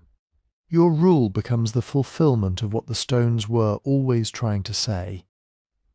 You can see this strategy in how the Inca use older constructions across the Andes. At places like Ollantaytambo and Pisac, Inca terraces are draped over older sacred hills. At Machu Picchu, natural rock outcrops are carved, shaped and encased in fine masonry, turning raw mountain into geometric shrine. They absorb caves, springs, and pre-Inca huacas into newly built complexes, layering their finely cut blocks directly onto earlier foundations. They don't erase the past, they frame it. Tiwanaku fits that pattern, but there's an extra twist: distance and time. The Inca heartland is in Cusco, hundreds of kilometers away. Tiwanaku sits on the Altiplano, tied to regional groups with their own languages and histories. When Inca emissaries and armies move into that region, they encounter stories about Tiwanaku that have already been evolving for centuries. Maybe local people are saying, "This is where the world began." Maybe they're saying, "These stones were made by ancestors with greater powers than ours." Maybe different groups disagree entirely. The Inca don't need to settle the debate, they just need to anchor their own narrative to the place. So they do. They send ritual specialists, they sponsor ceremonies, they link their own sun cult to existing lake cults. Over time, Inca state ideology wraps itself around Tiwanaku like a new skin over old bone. Fast forward again, this time to the Spanish. When colonial chroniclers arrive in the 1500s, they're not speaking with Tiwanaku priests. They're interviewing Inca nobles, local lords, and commoners who have grown up under Inca rule. The stories they hear about ancient times are already filtered through Inca political needs and regional memories. Then the chroniclers add another filter: their own worldview. Some of them are fascinated, others are suspicious. They translate Andean deities into idols and demons, compress multiple local gods into single-named figures, and map complex origin myths onto biblical timelines. An old ruin becomes older than the Inca, then older than the flood, then from the time of the giants. By the time those texts get quoted in modern books and documentaries, we're often looking at least 3 layers of reinterpretation: Tiwanaku's original meaning, Inca appropriation of that meaning, and Spanish rewriting of both. Modern tourism adds a 4th. Guides at sites all over the Andes quickly learn which phrases make visitors lean in. No one knows how they did this. Even the Inca said it was built by an earlier, more advanced race. The stones are so precise we couldn't replicate them today. Sometimes those lines are loosely based on a colonial quote. Sometimes they're lifted from fringe books. Sometimes they're guesswork. Over years of repetition, they harden into script. Timelines get squashed. Tiwanaku, Wari, Inca, and even much later restorations blur into one gigantic, mysterious ancient civilization. You can see that same blending in how people talk about masonry. Inca imperial masonry is impressive. In Cusco and around the Sacred Valley, you get those classic polygonal walls, multi-sided stones with bulbous faces, fitted so tightly you can barely slide a knife between them. The blocks are often granite or diorite, shaped with hammerstones, abrasion, pecking and polishing. Corners are rounded, joints undulate, seams lock like 3-dimensional puzzles. Tiwanaku-style work, especially at Puma Punku, feels different. Here you see more rectilinear blocks, crisp right angles, flat faces and repeated modules like the H blocks. The emphasis is less on flowing, organic curves and more on planar surfaces and linear joints. There are also smaller cut stone veneers over earthen cores, and clamp sockets that suggest different joining strategies. Both traditions show extraordinary skill. Both achieve tight joints and complex geometry. But they're not the same aesthetic, not the same toolkit, not the same moment in time. When people point to an Inca wall in Cusco, and then to an H block at Puma Punku and say, "Look, same technology," they're skipping centuries, cultures, and regional variations. When they insist that the Inca couldn't have done certain work and must have inherited everything from a single ultra-ancient master civilization, they're doing the same thing the Inca did, smoothing over diversity to tell a cleaner story, but without admitting that it's a choice. Mystery narratives thrive on this blending. Merge Tiwanaku precision, Inca imperial scale, colonial talk of giants, and modern awe at ruins into one undifferentiated they, and you can claim almost anything. They had lost super tools. They aligned everything to a 12,000-year-old sky. They vanished overnight. The real history is messier, and in many ways more impressive. Multiple cultures, each with their own languages, myths, and technical traditions, all reading and rereading the same stones. Each one inheriting, reusing, reinterpreting, each one adding a new layer of meaning on top of the last. By the time we arrive, what we're seeing isn't a single voice. It's a choir across 1,000 years. So when somebody stands in front of a tour group and says, "Science can't explain this," you can see how we got there. We've layered Tiwanaku stories, Inca appropriation, Spanish confusion, and modern marketing into one big fog. In that fog, a certain family of explanations starts to look very attractive. You know the ones. A super-ancient lost civilization that predates everything we know, wiped out by some cataclysm, but leaving behind out-of-place artifacts like 200-ton stones. Or culture heroes from somewhere else entirely. Atlanteans, Egyptians, Sumerians, maybe even visitors from another planet, showing up on the Altiplano with ready-made technology, doing the hard work, and then vanishing again. Or an advanced machine culture right here in the Andes. Power tools, lathes, maybe even lasers buried by time, while the primitive locals just looked on in awe. Those ideas are popular for a reason. They don't just fill gaps in our knowledge, they offer a shortcut. Instead of slow, messy, multi-generational trial and error, you get a single master key, a device, a forgotten science, a vanished group of geniuses. Instead of asking how thousands of anonymous workers spent centuries learning to bully stone into shape, you get a clean story in one sentence. They had technology we don't. If that were true, if high-energy, metal tool, machine-level technology had been operating at Tiwanaku and Puma Punku, we'd expect the ground to tell on it. Machines leave signatures. If you run rotary saws in andesite, you don't just get pretty cuts. You get discarded blades, fragments of metal, broken bearings, and piles of uniform dust with characteristic grooves and striations. High-speed drilling leaves, specific spiral patterns, chatter marks, and overheating zones in the stone. Abrasive wire cutting leaves narrow, consistent kerfs. Even if every tool was lovingly collected, the microscopic wear patterns on the stone surfaces would still be there. If you smelt large amounts of metal for high-tech tools, you leave slag heaps, furnace remains, tuyères, ore processing areas, and metal droplets in the soil.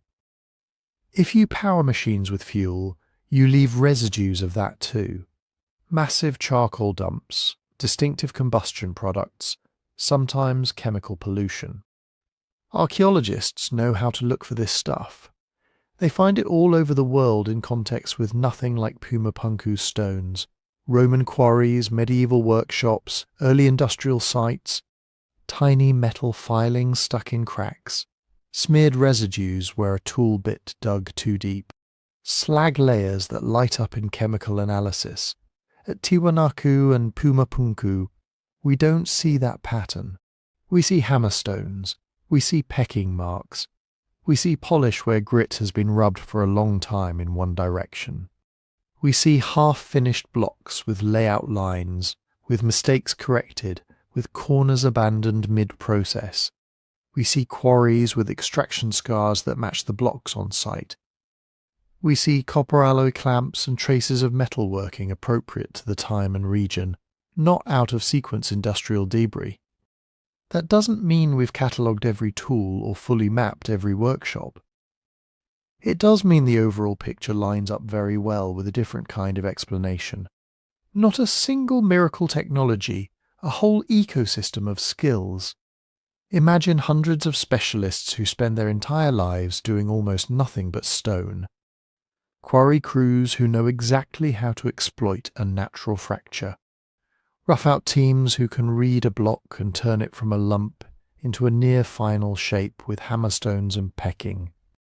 Finishers who understand how different abrasives behave, which sands cut fast, which polish slow, how water changes everything. Add time. Not a summer project. Generations. Add organisation. Somebody deciding which block goes where, which dimensions matter, which faces must be perfect and which can be buried in fill. Somebody standardising units so that H blocks can key into each other. Somebody maintaining templates, teaching apprentices, punishing sloppy work. Then add the physics of abrasion. If you take a hard stone and rub it against another with sand and water between them, you can flatten surfaces to a shockingly high degree. If you use straight edges, chords, plumb lines, simple gauges, you can check flatness and right angles. If you iterate, cut, check, correct, cut again, you can approach machine-like precision without a single machine. Slow but not mysterious, so why does it still feel impossible? Partly aesthetics. Our brains are tuned to see sharp angles and repeated modules as industrial. We associate crisp right angles with factories, not with people in tunics sweating over abrasive slurry. Partly scale.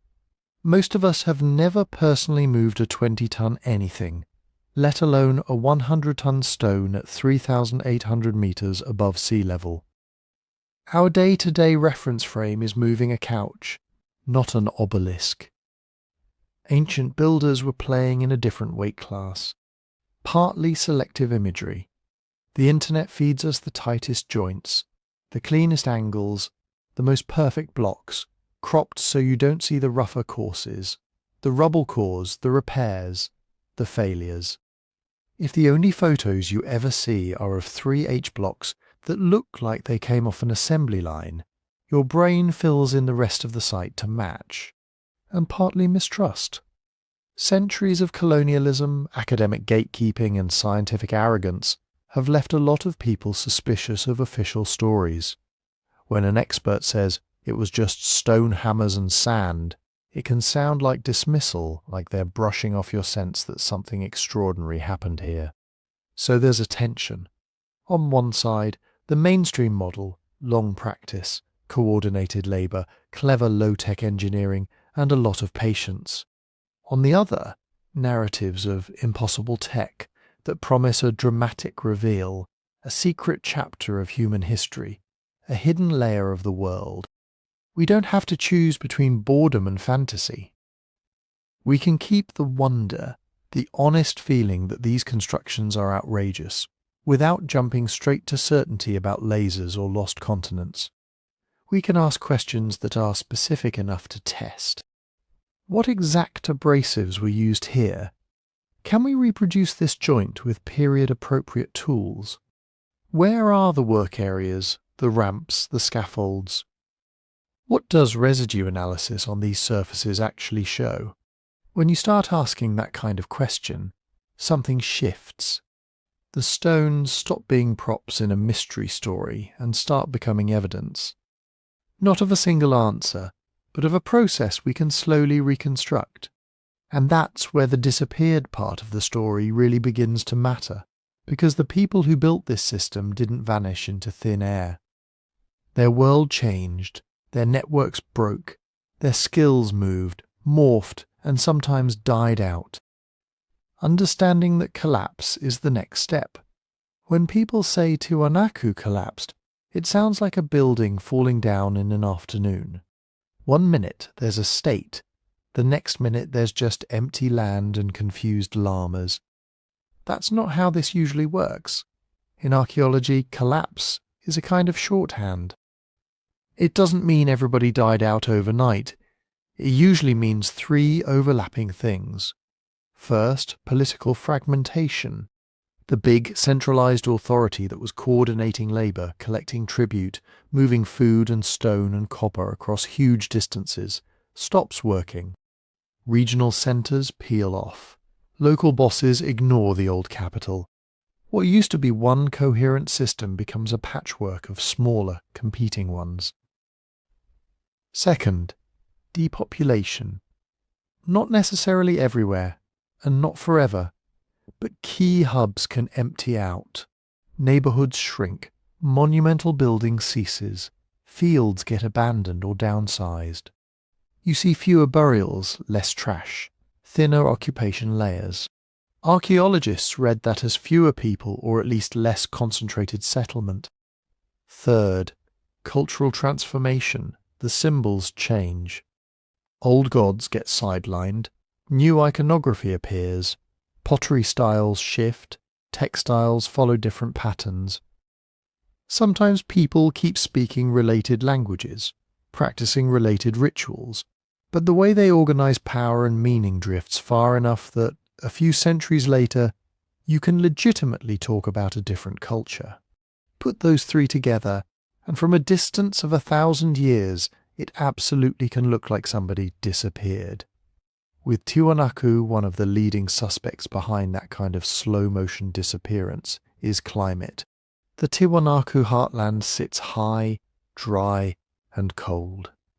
It's a place where agriculture is possible only because people bend the environment really hard in their favour. They built raised fields, waru, surrounded by canals that trapped heat and moisture, buffering crops against frost and drought.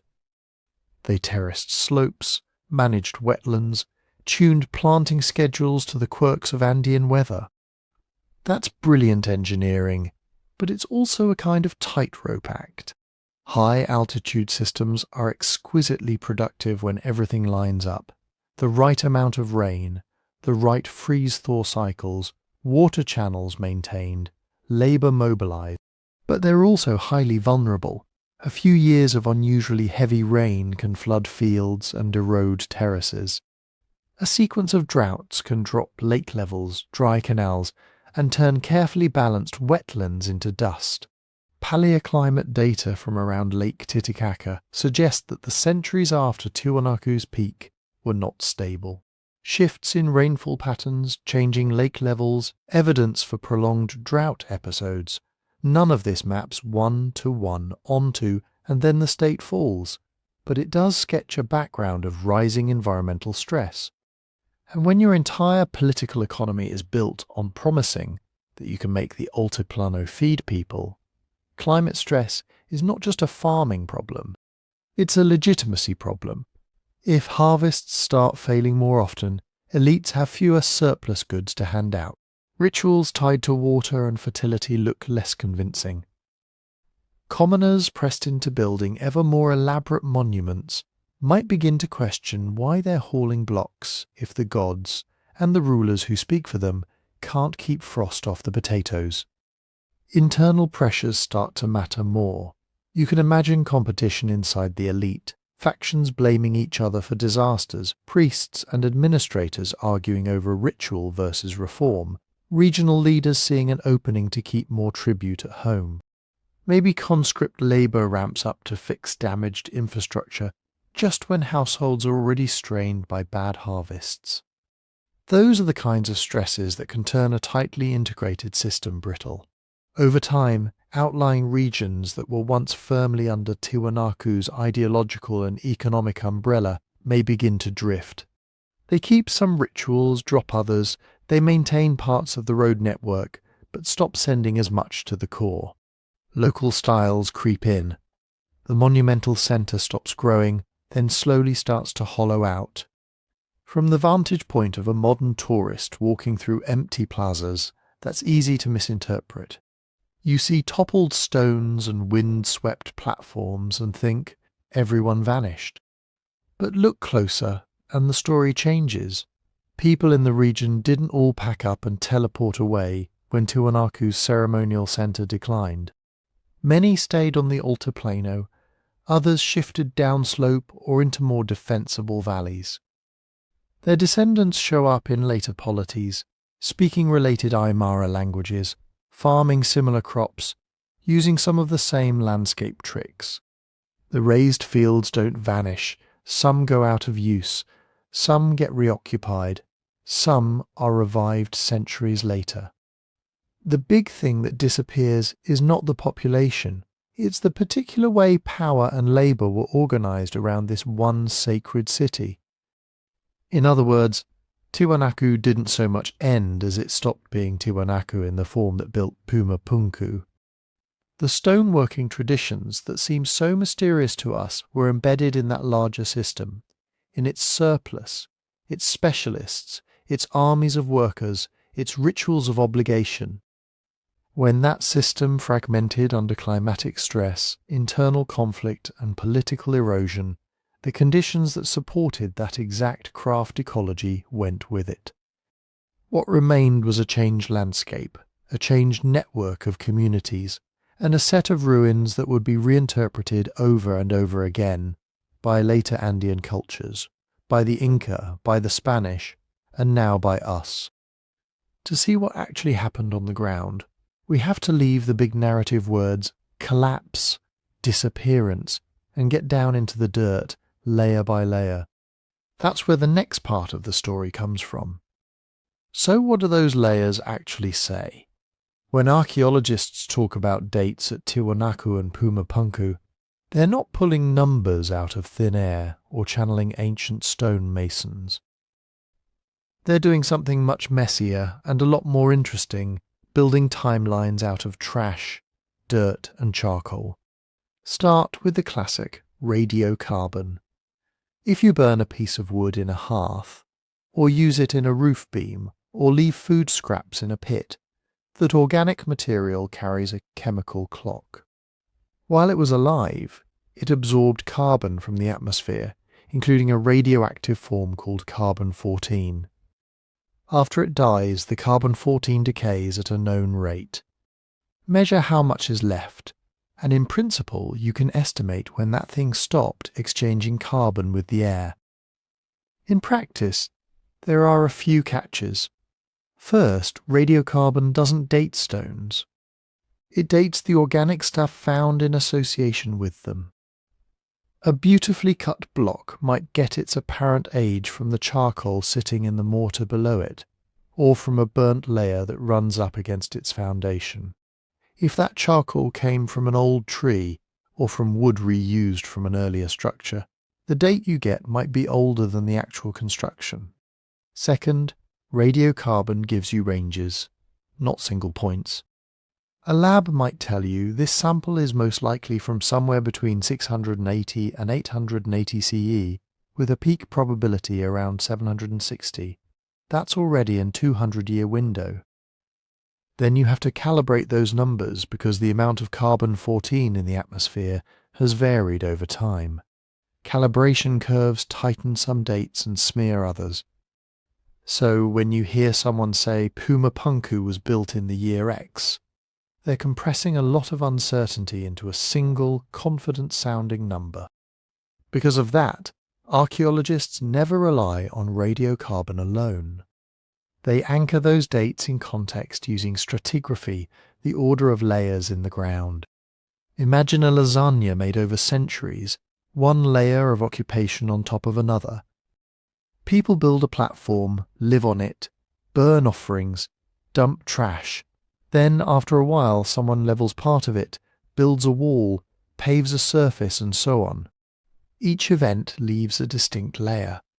The rule is simple: lower is older, higher is younger, unless something has been dug out and refilled. If a Tiwanaku-style floor lies under an Inca-style wall, you know the floor came first. If a collapse layer full of broken Puma Punku blocks covers a surface that has been radiocarbon dated to, say the 800s CE, you can say the damage happened after that. Layer relations don't give calendar years, but they tell you what came before.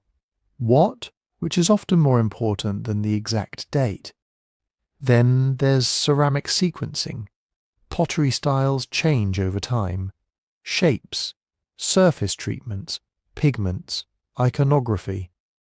You can build a relative timeline of styles. This kind of decorated bowl usually appears before that kind of painted jar. Once you get even a few radiocarbon dates tied to layers that contain specific pottery types, you can start saying things like, this style is mostly used between 600 and 900 CE, or this simpler later style appears after the big monuments stop being maintained. At Tiwanaku, ceramic sequences, radiocarbon dates, and stratigraphy all broadly agree the monumental core flourished in the first millennium CE, with major construction and ritual activity peaking roughly between 500 and 1000 and declining in the centuries after. There's still debate over the exact phasing, but the general picture has been pretty robust across multiple excavations. Now, here's where it gets contentious. Restoration. Almost everything you see as a visitor today has been touched, moved, or reset by modern hands. Sometimes many times. Since the late 19th century, and especially in the mid-20th, local authorities and foreign expeditions have been re-erecting stones, rebuilding walls, and completing platforms based on their best guesses about how it used to look.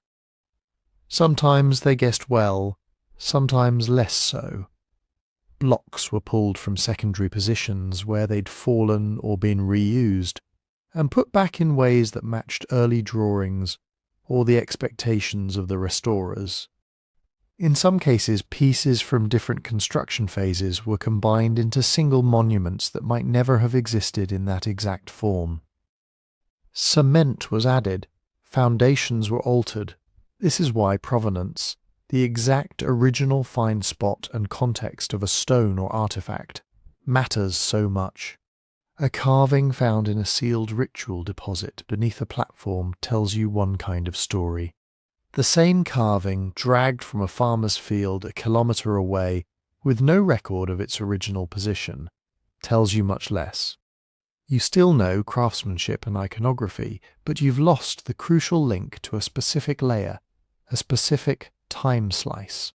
A lot of the most eye-catching blocks at Puma Punku, the H-blocks, the puzzle piece corners, have had complicated post-ancient lives, knocked over, moved by later builders, rearranged by early archaeologists, straightened by modern conservation projects.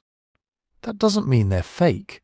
It does mean we have to be careful about using their current arrangement as evidence for how the whole complex functioned. So, what kind of evidence actually tells us we're dealing with a complex society here, not just a collection of cool stones? Look at the boring stuff.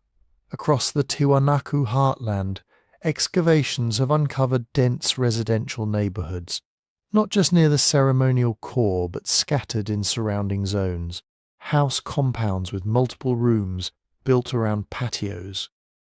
Grinding stones worn down by years of turning grain into flour. Hearths, storage pits. You see burials, not just elite tombs but ordinary graves. People buried with offerings that match a shared religious repertoire, ceramic vessels with specific motifs, small metal objects, textiles. Changes in burial practice through time that track shifts in ideology and status. You see agricultural infrastructure, raised fields spreading across the Altiplano canals, causeways, terracing on slopes. Pollen and botanical remains indicating managed crops, potatoes, quinoa, chennapods, plus domesticated camelid bones in patterns that suggest herding meat production and wool exploitation. You see craft specialization, workshops for stone carving, where half-finished blocks and discarded miscuts accumulate. Areas with concentrations of broken moulds and slag from metalworking. Zones with high densities of worked bone, shell, or exotic stone beads, implying full-time artisans producing for a wider network, not just household tinkerers. Taken together, this is the archaeological fingerprint of a state-level society. Surplus production, division of labour, organised ritual, long-distance exchange. You don't need lasers or lost continents to explain the engineering, when you can see the social machinery that made such projects possible. Now, about those sensational dates. You'll sometimes hear claims that Tiwanaku is 10,000 years old, or that Puma Punku predates the last ice age. These numbers almost always come from stepping outside the lines of how the dating methods actually work. Astro-alignment schemes that pick a few architectural orientations and match them to particular star positions thousands of years earlier, while ignoring the much younger dates from radiocarbon, ceramics and stratigraphy. Single anomalous samples taken from disturbed contexts being treated as gospel while dozens of other, better provenience dates are waved away. Or simple misreadings of what a calibrated range means, taking the very oldest tail end of a probability curve and proclaiming it as the definitive construction date. In science, uncertainty isn't a bug, it's a feature. When responsible archaeologists say, this phase of construction likely falls between 600 and 800 CE, that's not weakness. That's honesty about the limits of the data. Extraordinary claims that someone was shaping 200-ton blocks with perfect right angles 12,000 years ago, for instance, would require extraordinary testable evidence. Multiple independent dating methods agreeing on that older age, undisturbed layers beneath later deposits, a whole complex of artifacts and features that clearly belong to that time period. So far, the dirt under Tiwanaku and Puma Punku isn't giving us that. What it is giving us is a rich, complicated, still incomplete story of how real people, with stone tools and copper chisels and very human social systems, transformed the Altiplano and left behind ruins compelling enough that we keep trying to make them fit much older, wilder narratives. To push that story further, we have to look not just at the finished monuments, but at the accidents, the failures, and the work in progress frozen in stone. That's where the next clues are hiding. If you walk through Puma Punku with that in mind, the place starts to look very different. Instead of a super-finished machine assembled complex that was mysteriously blown apart in a single cataclysm, you start noticing the stuff that never quite made it. There are blocks that are only roughly squared, with one face carefully dressed and the others still bearing quarry scars. Blocks where one arm is crisp and sharp, but the opposite side is only roughed out. Grooves that begin perfectly straight, then just stop mid-cut, as if the mason was called away and never came back. Archaeologists love these mistakes because they freeze the process in time. You can see the sequence, pecking to outline a shape, grinding to smooth a surface, chiseling out internal channels. You can see where a line was misstruck and corrected. You can see where a block was abandoned because a fracture opened up in the wrong place. All of that points to something mundane and human. Projects in progress when work slowed down and then stopped. Now combine that with the big picture we just talked about. Construction at Tiwanaku peaking around the middle of the first millennium CE, then tapering off. Surfaces that stop being cleaned, offerings that get fewer, repairs that don't get made. By the time you get to the latest phases, you're not seeing massive new platforms, you're seeing reuse, patching, partial dismantling. Unfinished stones fit naturally into that story. They aren't evidence of a super-civilization zapped overnight. They're what you'd expect when a state loses the surplus or the political will to keep throwing labour at monumental building. Of course, that's only half of what you're seeing when you look at the ruins. The other half is everything nature has been doing to them for 1,000 years. The Altiplano is not kind to stone. You've got high daily temperature swings, warm sun by day, hard freezes at night. Water seeps into tiny cracks, freezes, expands, and acts like a wedge.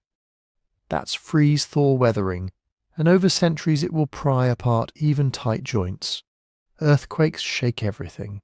The Andes are a tectonically active zone. A platform that sat solid for 200 years can be rattled hard enough in one event that key blocks shift a few centimetres or topple outright. Once a stone is just a little off, gravity and seasonal movement do the rest. Wind drives abrasive dust. Rain concentrates along particular paths. Ground underneath settles as old fill compacts or erodes. All those forces work slowly, relentlessly, turning clean lines into jagged fractures and neat stairways into piles of tumbled blocks. Add humans back into the mix and the picture gets even messier. When Tiwanaku's central authority weakened, people didn't just walk away and leave everything exactly as it was. Stone is a resource. Later groups quarried the ruins the easy way, by prying out finished blocks instead of hiking to the quarry. Colonial-era builders did the same. Spanish records are very open about cannibalizing pre-Inca sites for churches, houses, and civic buildings. You can trace that stripping in the landscape, foundations with the best cut faces peeled off, leaving the rough inner stones. Socket holes where metal clamps used to be, but the clamps themselves long gone. Platforms where you can see orderly, intentional removal from one edge inward, not random collapse. Conflict plays a role too. There's evidence across the Andes that late pre-Hispanic warfare involved attacking symbols of rival power, smashing statues, defacing gateways, burning ceremonial complexes. Tiwanaku was a powerful memory long after its political peak. Damaging its monuments would have been a statement. Put all of that together, abandoned projects, earthquakes, freeze-thaw, quarrying by later occupants, colonial extraction, and you get exactly what we see today, a site that looks, to modern eyes, like something terrible must have happened all at once. And that's where the mystery narratives find their opening. When you encounter a landscape of scattered megaliths and perfect-looking blocks lying at odd angles, your brain wants a single cause, a comet, a global flood, an explosion so powerful it tossed 200-ton stones like toys. It feels more satisfying than a slow grind of droughts. Trade disruptions, political infighting, shifting pilgrimage routes, incremental dismantling and centuries of weather. But the archaeological layers don't show a single burn horizon of apocalypse. They show staggered phases of construction, refurbishment, neglect, and reuse. They show people reoccupying and reinterpreting the site long after the major building was over. They show a long fade-out, not a sudden cut-off. In other words, the messiness isn't an anomaly to explain away. It's the evidence that big projects were left half-done when priorities changed. Evidence that walls stood long enough to crack, slip, and be robbed for parts. Evidence that social disruption was real, but stretched across generations, not a single bad weekend. If you enjoy digging into how these stories get built, we go deeper into Tiwanaku and 11 other unsolved archaeological puzzles in our book about 12 unexplained mysteries. You can grab it on our website, link in the description, and there's a discount running this week. Because once you start reading ruins this way, as the accumulated trace of choices, accidents, and slow disasters, the next question almost asks itself, if the end wasn't a lightning bolt from the gods, what actually pushed this civilization over the edge? So where does that leave us? If the ruins aren't the aftermath of a single cinematic catastrophe, and if most of what we see can be explained with stone, sweat, and 1,000 years of weather and reuse, what's actually still mysterious here?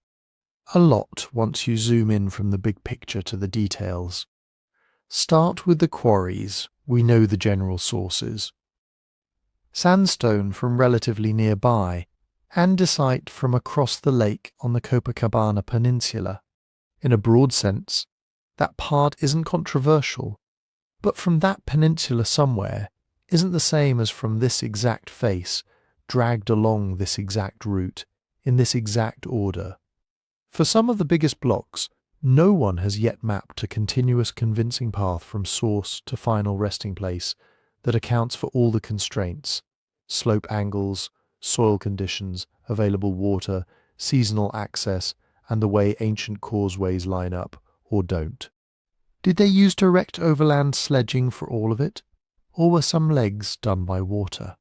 Are the surviving ramps and embankments we see today the main arteries or just local spurs? How many staging areas were there between quarry and temple? We don't have a detailed answer, just plausible sketches. Then there's the question of construction phases. Archaeologists have broad chronological brackets for the big platforms and plazas.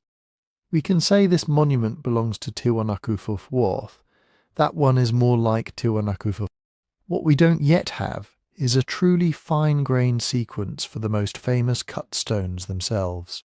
Did all the H-blocks at Puma Punku belong to a single push, crafted by the same workshop over a few decades? Or are we looking at a design tradition that evolved over centuries with early, cruder examples mixed right in, alongside later masterpieces? Were some of the ultra-precise elements late embellishments grafted onto older, rougher cores? Or were the cores and the precision veneers conceived as one system from day one? Right now, those are still live questions. And then there's the workflow, the how at the level of human hands.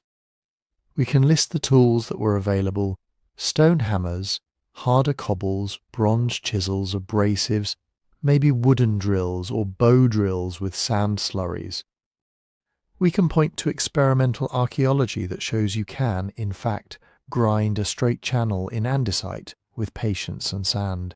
But the exact sequence of operations for a single complex block, that's still fuzzy. Did they rough out at the quarry, finishing only the key faces on site? Or were some pieces brought in as oversized blanks, then slowly whittled into final shape once they were positioned in a wall? Were teams specialized, one group doing primary shaping, another doing fine dressing, or did crews follow a block from start to finish? We don't know in detail. We have hints from unfinished pieces, but not a fully reconstructed shop manual. So how do you move those questions from speculation toward answers? There are some obvious next steps, and they don't require alien lasers, just careful, boring, incredibly powerful science. First, high-resolution surveys. We already have decent maps of Tiwanaku and Puma Punku, but there's a big difference between decent and millimeter accurate. 3D point cloud of every stone, every joint, every tilt and crack. Systematic laser scanning of the entire complex, plus the connecting causeways and nearby quarries, would let researchers run actual simulations. Which routes minimize slope? Where do worn surfaces or ruts line up with hypothesized paths? You can't do that rigorously with hand-drawn plans from the 1960s. Second, detailed toolmark analysis. This is where the precision question really meets evidence. Under magnification, different tools leave different signatures. A hard stone hammer leaves one kind of pitting, a bronze chisel leaves another. Abrasive grinding has a distinctive polish. Rotating drills leave characteristic spirals or concentric striations. Systematically cataloguing those marks on smooth faces inside channels in hidden joints would tell us not just that the stones are precise, but how that precision was actually produced. Third, better sourcing studies. Geochemistry has come a long way. Thin section petrography, isotopic fingerprints, trace element profiles. These can match a given block to a very specific outcrop, not just a general region. If you can say this group of H blocks came from this exact ridge, and this other group from that one, you can start to see patterns in quarry choice over time. Maybe early builders grabbed whatever was closest, while later phases cherry-picked more uniform stone from farther afield. Maybe different workshops preferred different sources. Those are testable ideas now. Fourth, more experiments. People have done hauling trials and basic carving demos, but usually as one-off stunts. What's missing is a systematic program.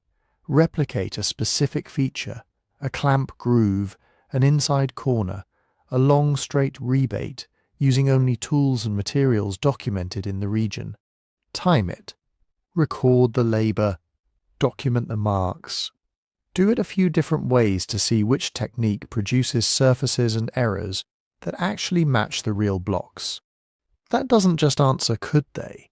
It refines how would they most likely have done it given their constraints. All of this might sound dry compared to YouTube thumbnails of levitating megaliths. But here's the thing, ore doesn't have to be allergic to data. You can stand in front of a perfectly fitted joint at Puma Punku, feel your stomach drop at how sharp that edge still is after 1,000 years of abuse, and at the same time be excited about someone in a lab coat taking microphotos of the groove to see if the striations line up with a sand-charged drill. Crowdsourced wonder, millions of people asking, how on earth, isn't a problem. It's a resource. It's what funds fieldwork, fills museums, keeps sites protected. The trick is what you do with that energy. You can let it harden into no one knows, therefore anything goes, or you can aim it at better questions. What would actually falsify this idea? What sample hasn't been taken yet? What measurement would change our mind? Uncertainty doesn't mean failure, it's the frontier.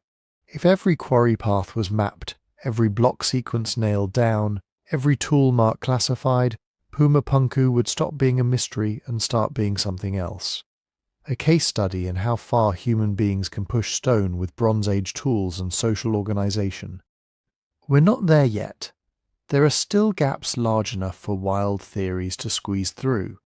But those gaps are shrinking. One survey, one micrograph, one experiment at a time. So when you walk away from Tiwanaku in your imagination, the right move isn't to choose between impossible ancient tech and boring archaeologists. It's to hold both the wonder and the questions in your head at once. To be amazed that people 600 years before the Inca could do this at all, and to be patient enough to let the next layer of evidence accumulate. Because that's where we're headed next. To the bigger story those stones are still telling us about power, belief, collapse, and what it means to leave a message in rock for people who aren't supposed to understand it. So let's pull the threads together. If you strip away the drama, the memeified impossible, and just look at what survives in the ground, a few things stand out. First, the mass. We're not dealing with fantasy numbers. The biggest blocks at Puma Punku aren't 1,000,000 tons, and they're not effortless Lego pieces. They're in the tens of tons, with a handful plausibly nudging past 100. That's still ridiculous for a society without iron, wheels or draft animals that could pull that weight. But it's ridiculous for humans, not ridiculous for physics. We know from other cultures that you can move that kind of mass with sledges, rollers, rope, teams of people and time. The Tiwanaku builders were operating at the extreme end of what that toolkit can do, not outside it. Second, the precision. Those joints really are tight. Those channels really are straight. Some faces really are astonishingly flat. But they're not laser perfect. When you measure systematically instead of squinting at close-ups, you see tiny inconsistencies, slight variances, accumulated human error. That's not a disappointment. It's the fingerprint of craft. It tells you these surfaces were achieved by repetition, templates, abrasives, and patient iteration, not by magic. The wonder isn't that the stones are flawless. It's that they're clearly the end product of a knowledge system that knew how to get very close, over and over. Third, the tools. We don't have secret titanium chisels buried under the site. We have stone hammers, harder cobbles, bronze implements, polishing stones, and the universal ancient supertool, sand. Under magnification, the marks line up with that picture. Percussive pitting where hammers struck, linear striations where abrasives ground, occasional rotary patterns where some form of drill bit and slurry did their slow, gritty work. Everything points to a clever exploitation of basic physics. Harder material against softer pressure, plus abrasion, leverage, plus planning. Again, not less impressive, more, Because that leads to the fourth piece, logistics. You don't get Tiwanaku by accident. You need quarries coordinated with construction schedules, labour organised into teams, food moved to workers at altitude, causeways maintained, water managed, ritual calendars synced with building campaigns. Even without a single written plan surviving, the site itself is proof that this was a highly structured society. Someone decided which block went where, in which phase, for what ritual or political purpose. Someone knew exactly when you had enough people and surplus food to drag a 40-ton block across the plain and set it in a new terrace. And that brings us back to the disappearance. Civilizations like this don't just hit an off switch.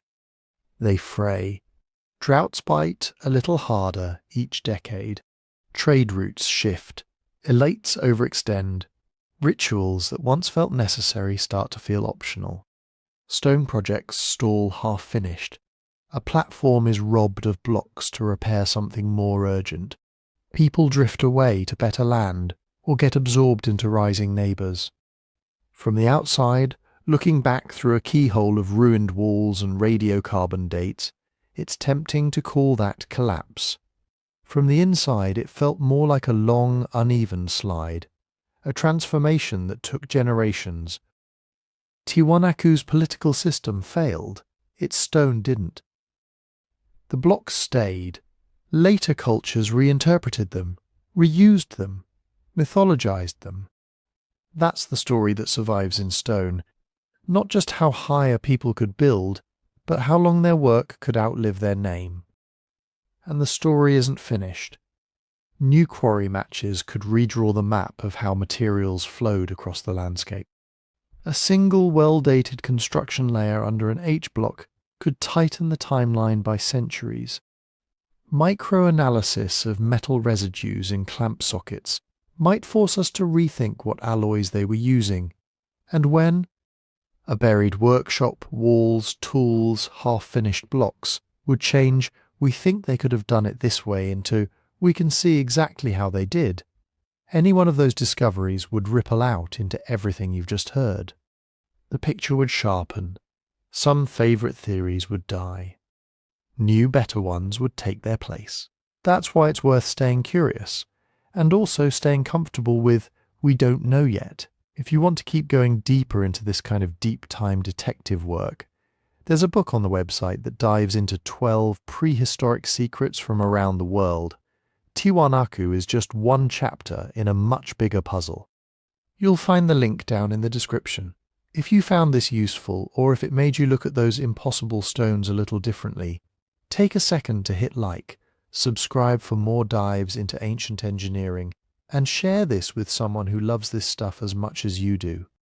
And I'd love to hear from you in the comments. Where are you listening from, and which part of the Tiwanaku story grabbed you most? Because the questions we ask now decide which stones we'll understand next.